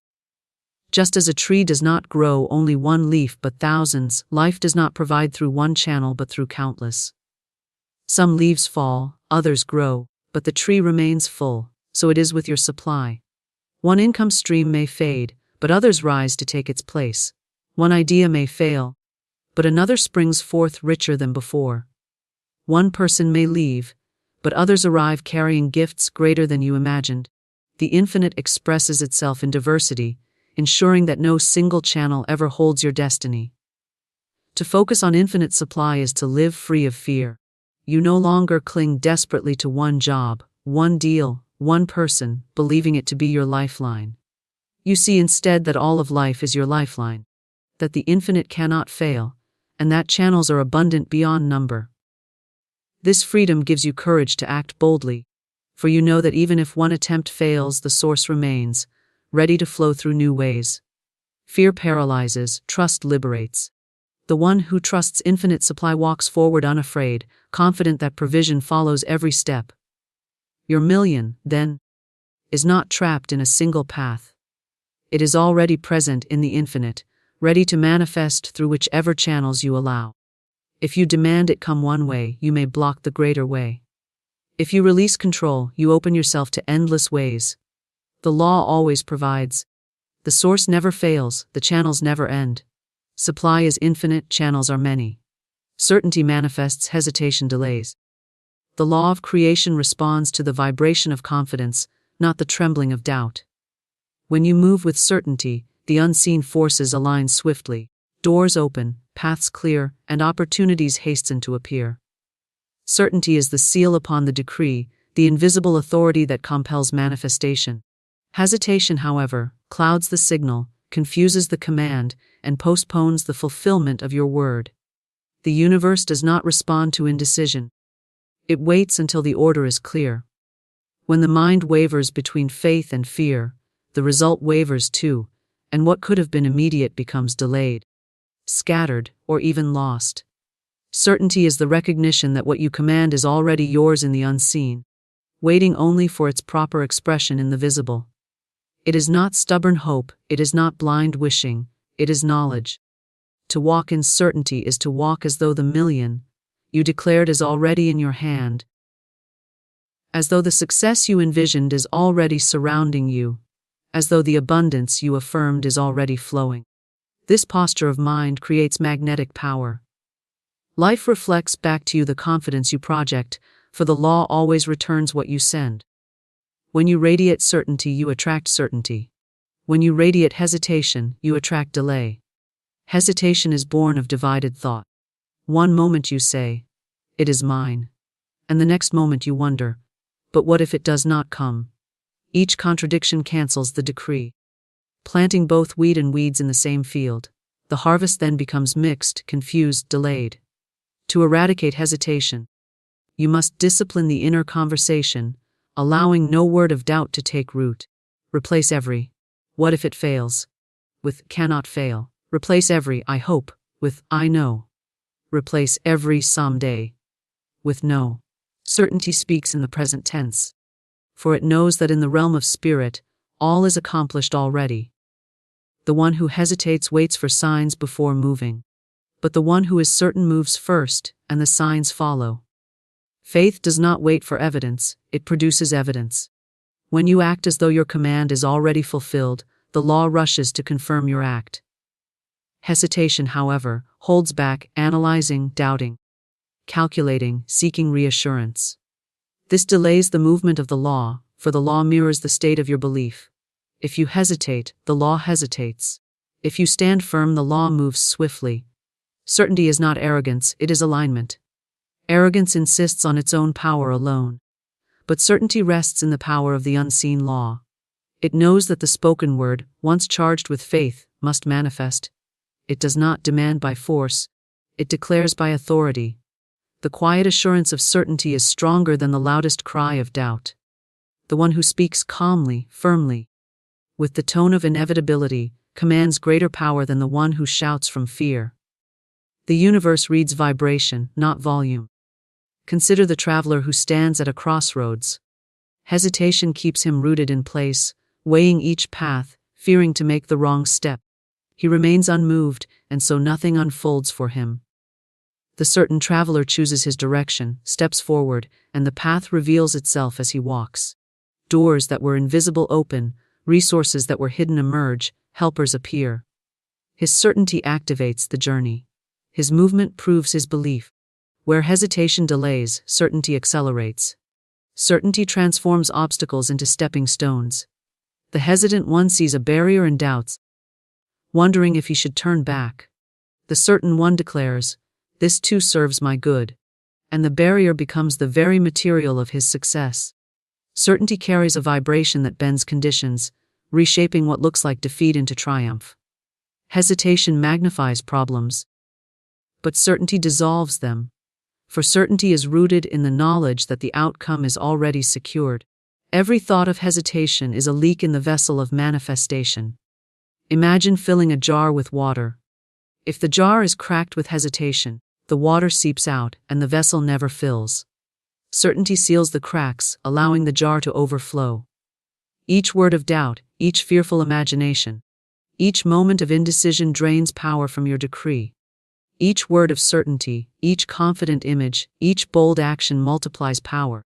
The law is exact, you receive according to your belief. If your belief is certain, your manifestation is swift. If your belief hesitates, your manifestation waits. Hesitation also paralyzes action. The hesitant mind asks endlessly, what if I fail? What if I lose? What if this is not the right time? And so no action is taken, no seed is planted, no door is knocked upon. The certain mind acts, knowing that even if one step seems imperfect, the law will use it as part of the perfect unfolding. Certainty does not wait for flawless conditions, it moves and allows perfection to arise from movement. Delay in action is delay in results. Certainty moves boldly and results move boldly in return. Certainty is contagious. Others feel it, trust it, and respond to it. Opportunities are attracted to those who radiate assurance. People support those who walk with confidence. Circumstances bend toward those who refuse to waver. Hesitation repels, for it signals weakness and fear. Certainty attracts, for it signals strength and success. The world does not rally behind the one who doubts, but it eagerly follows the one who knows. Your certainty becomes the anchor that draws allies, partners, clients, and helpers into your orbit. Certainty requires practice, for the mind is often trained in hesitation. You may have been taught to wait, to doubt, to fear disappointment. But certainty grows with use. Each time you declare a thing and hold to it unwaveringly, and then see it manifest, your certainty strengthens. Small demonstrations lead to greater ones. Just as muscles grow through repeated exercise, certainty grows through repeated command. Begin with affirmations you can easily believe, then expand to larger declarations. With each fulfilled decree, your hesitation fades, and certainty becomes your natural state. To cultivate certainty, live as though your good is already present. Walk as though wealth surrounds you. Speak as though success is assured. Carry yourself as one who already possesses. This posture of being transmits a signal of certainty that draws manifestation quickly. Hesitation speaks in the future tense. I will have, I will be, I will do. Certainty speaks in the present tense. I am, I have, it is. The law always matches the tense of your belief. If you place your good in the future, it remains there. If you claim it now, it appears now. Hesitation weakens imagination. The hesitant mind cannot hold a picture steadily, for doubt interrupts the image, clouding it with fear. The certain mind paints the vision boldly and holds it unwaveringly. This steady vision becomes the mold into which the unseen substance flows. Just as a builder cannot raise a structure on shifting plans, the law cannot manifest clearly on shifting thoughts. Certainty fixes the plan. Hesitation erases it. Certainty builds, hesitation delays the foundation. Certainty is not the denial of obstacles, it is the refusal to be ruled by them. You may see challenges, but you declare, they are overcome. You may see delays, but you affirm, they are temporary. You may see difficulties, but you know, they are stepping stones. Hesitation magnifies the problem, certainty magnifies the solution. The same condition can defeat the hesitant or elevate the certain, depending only on the stance of mind. The truth is that life itself responds more swiftly to certainty than to hesitation, because certainty is alignment with law. The law of supply. The law of command, the law of manifestation. These do not falter, they do not waver, they do not hesitate. When you hesitate, you step out of rhythm with the law. When you are certain, you move in harmony with it. Harmony produces speed, discord produces delay. The certainty of your word tunes you to the certainty of universal law, and in that resonance, manifestation becomes inevitable. Your million is not delayed by conditions outside you, it is delayed only by hesitation within you. The moment you declare with certainty and refuse to withdraw, the process begins. The moment you waver, the process pauses. The moment you stand firm again, the process resumes. The law does not punish or reward, it reflects. When you hesitate, it reflects hesitation. When you are certain, it reflects certainty. The choice lies always in your thought, your word, your vibration.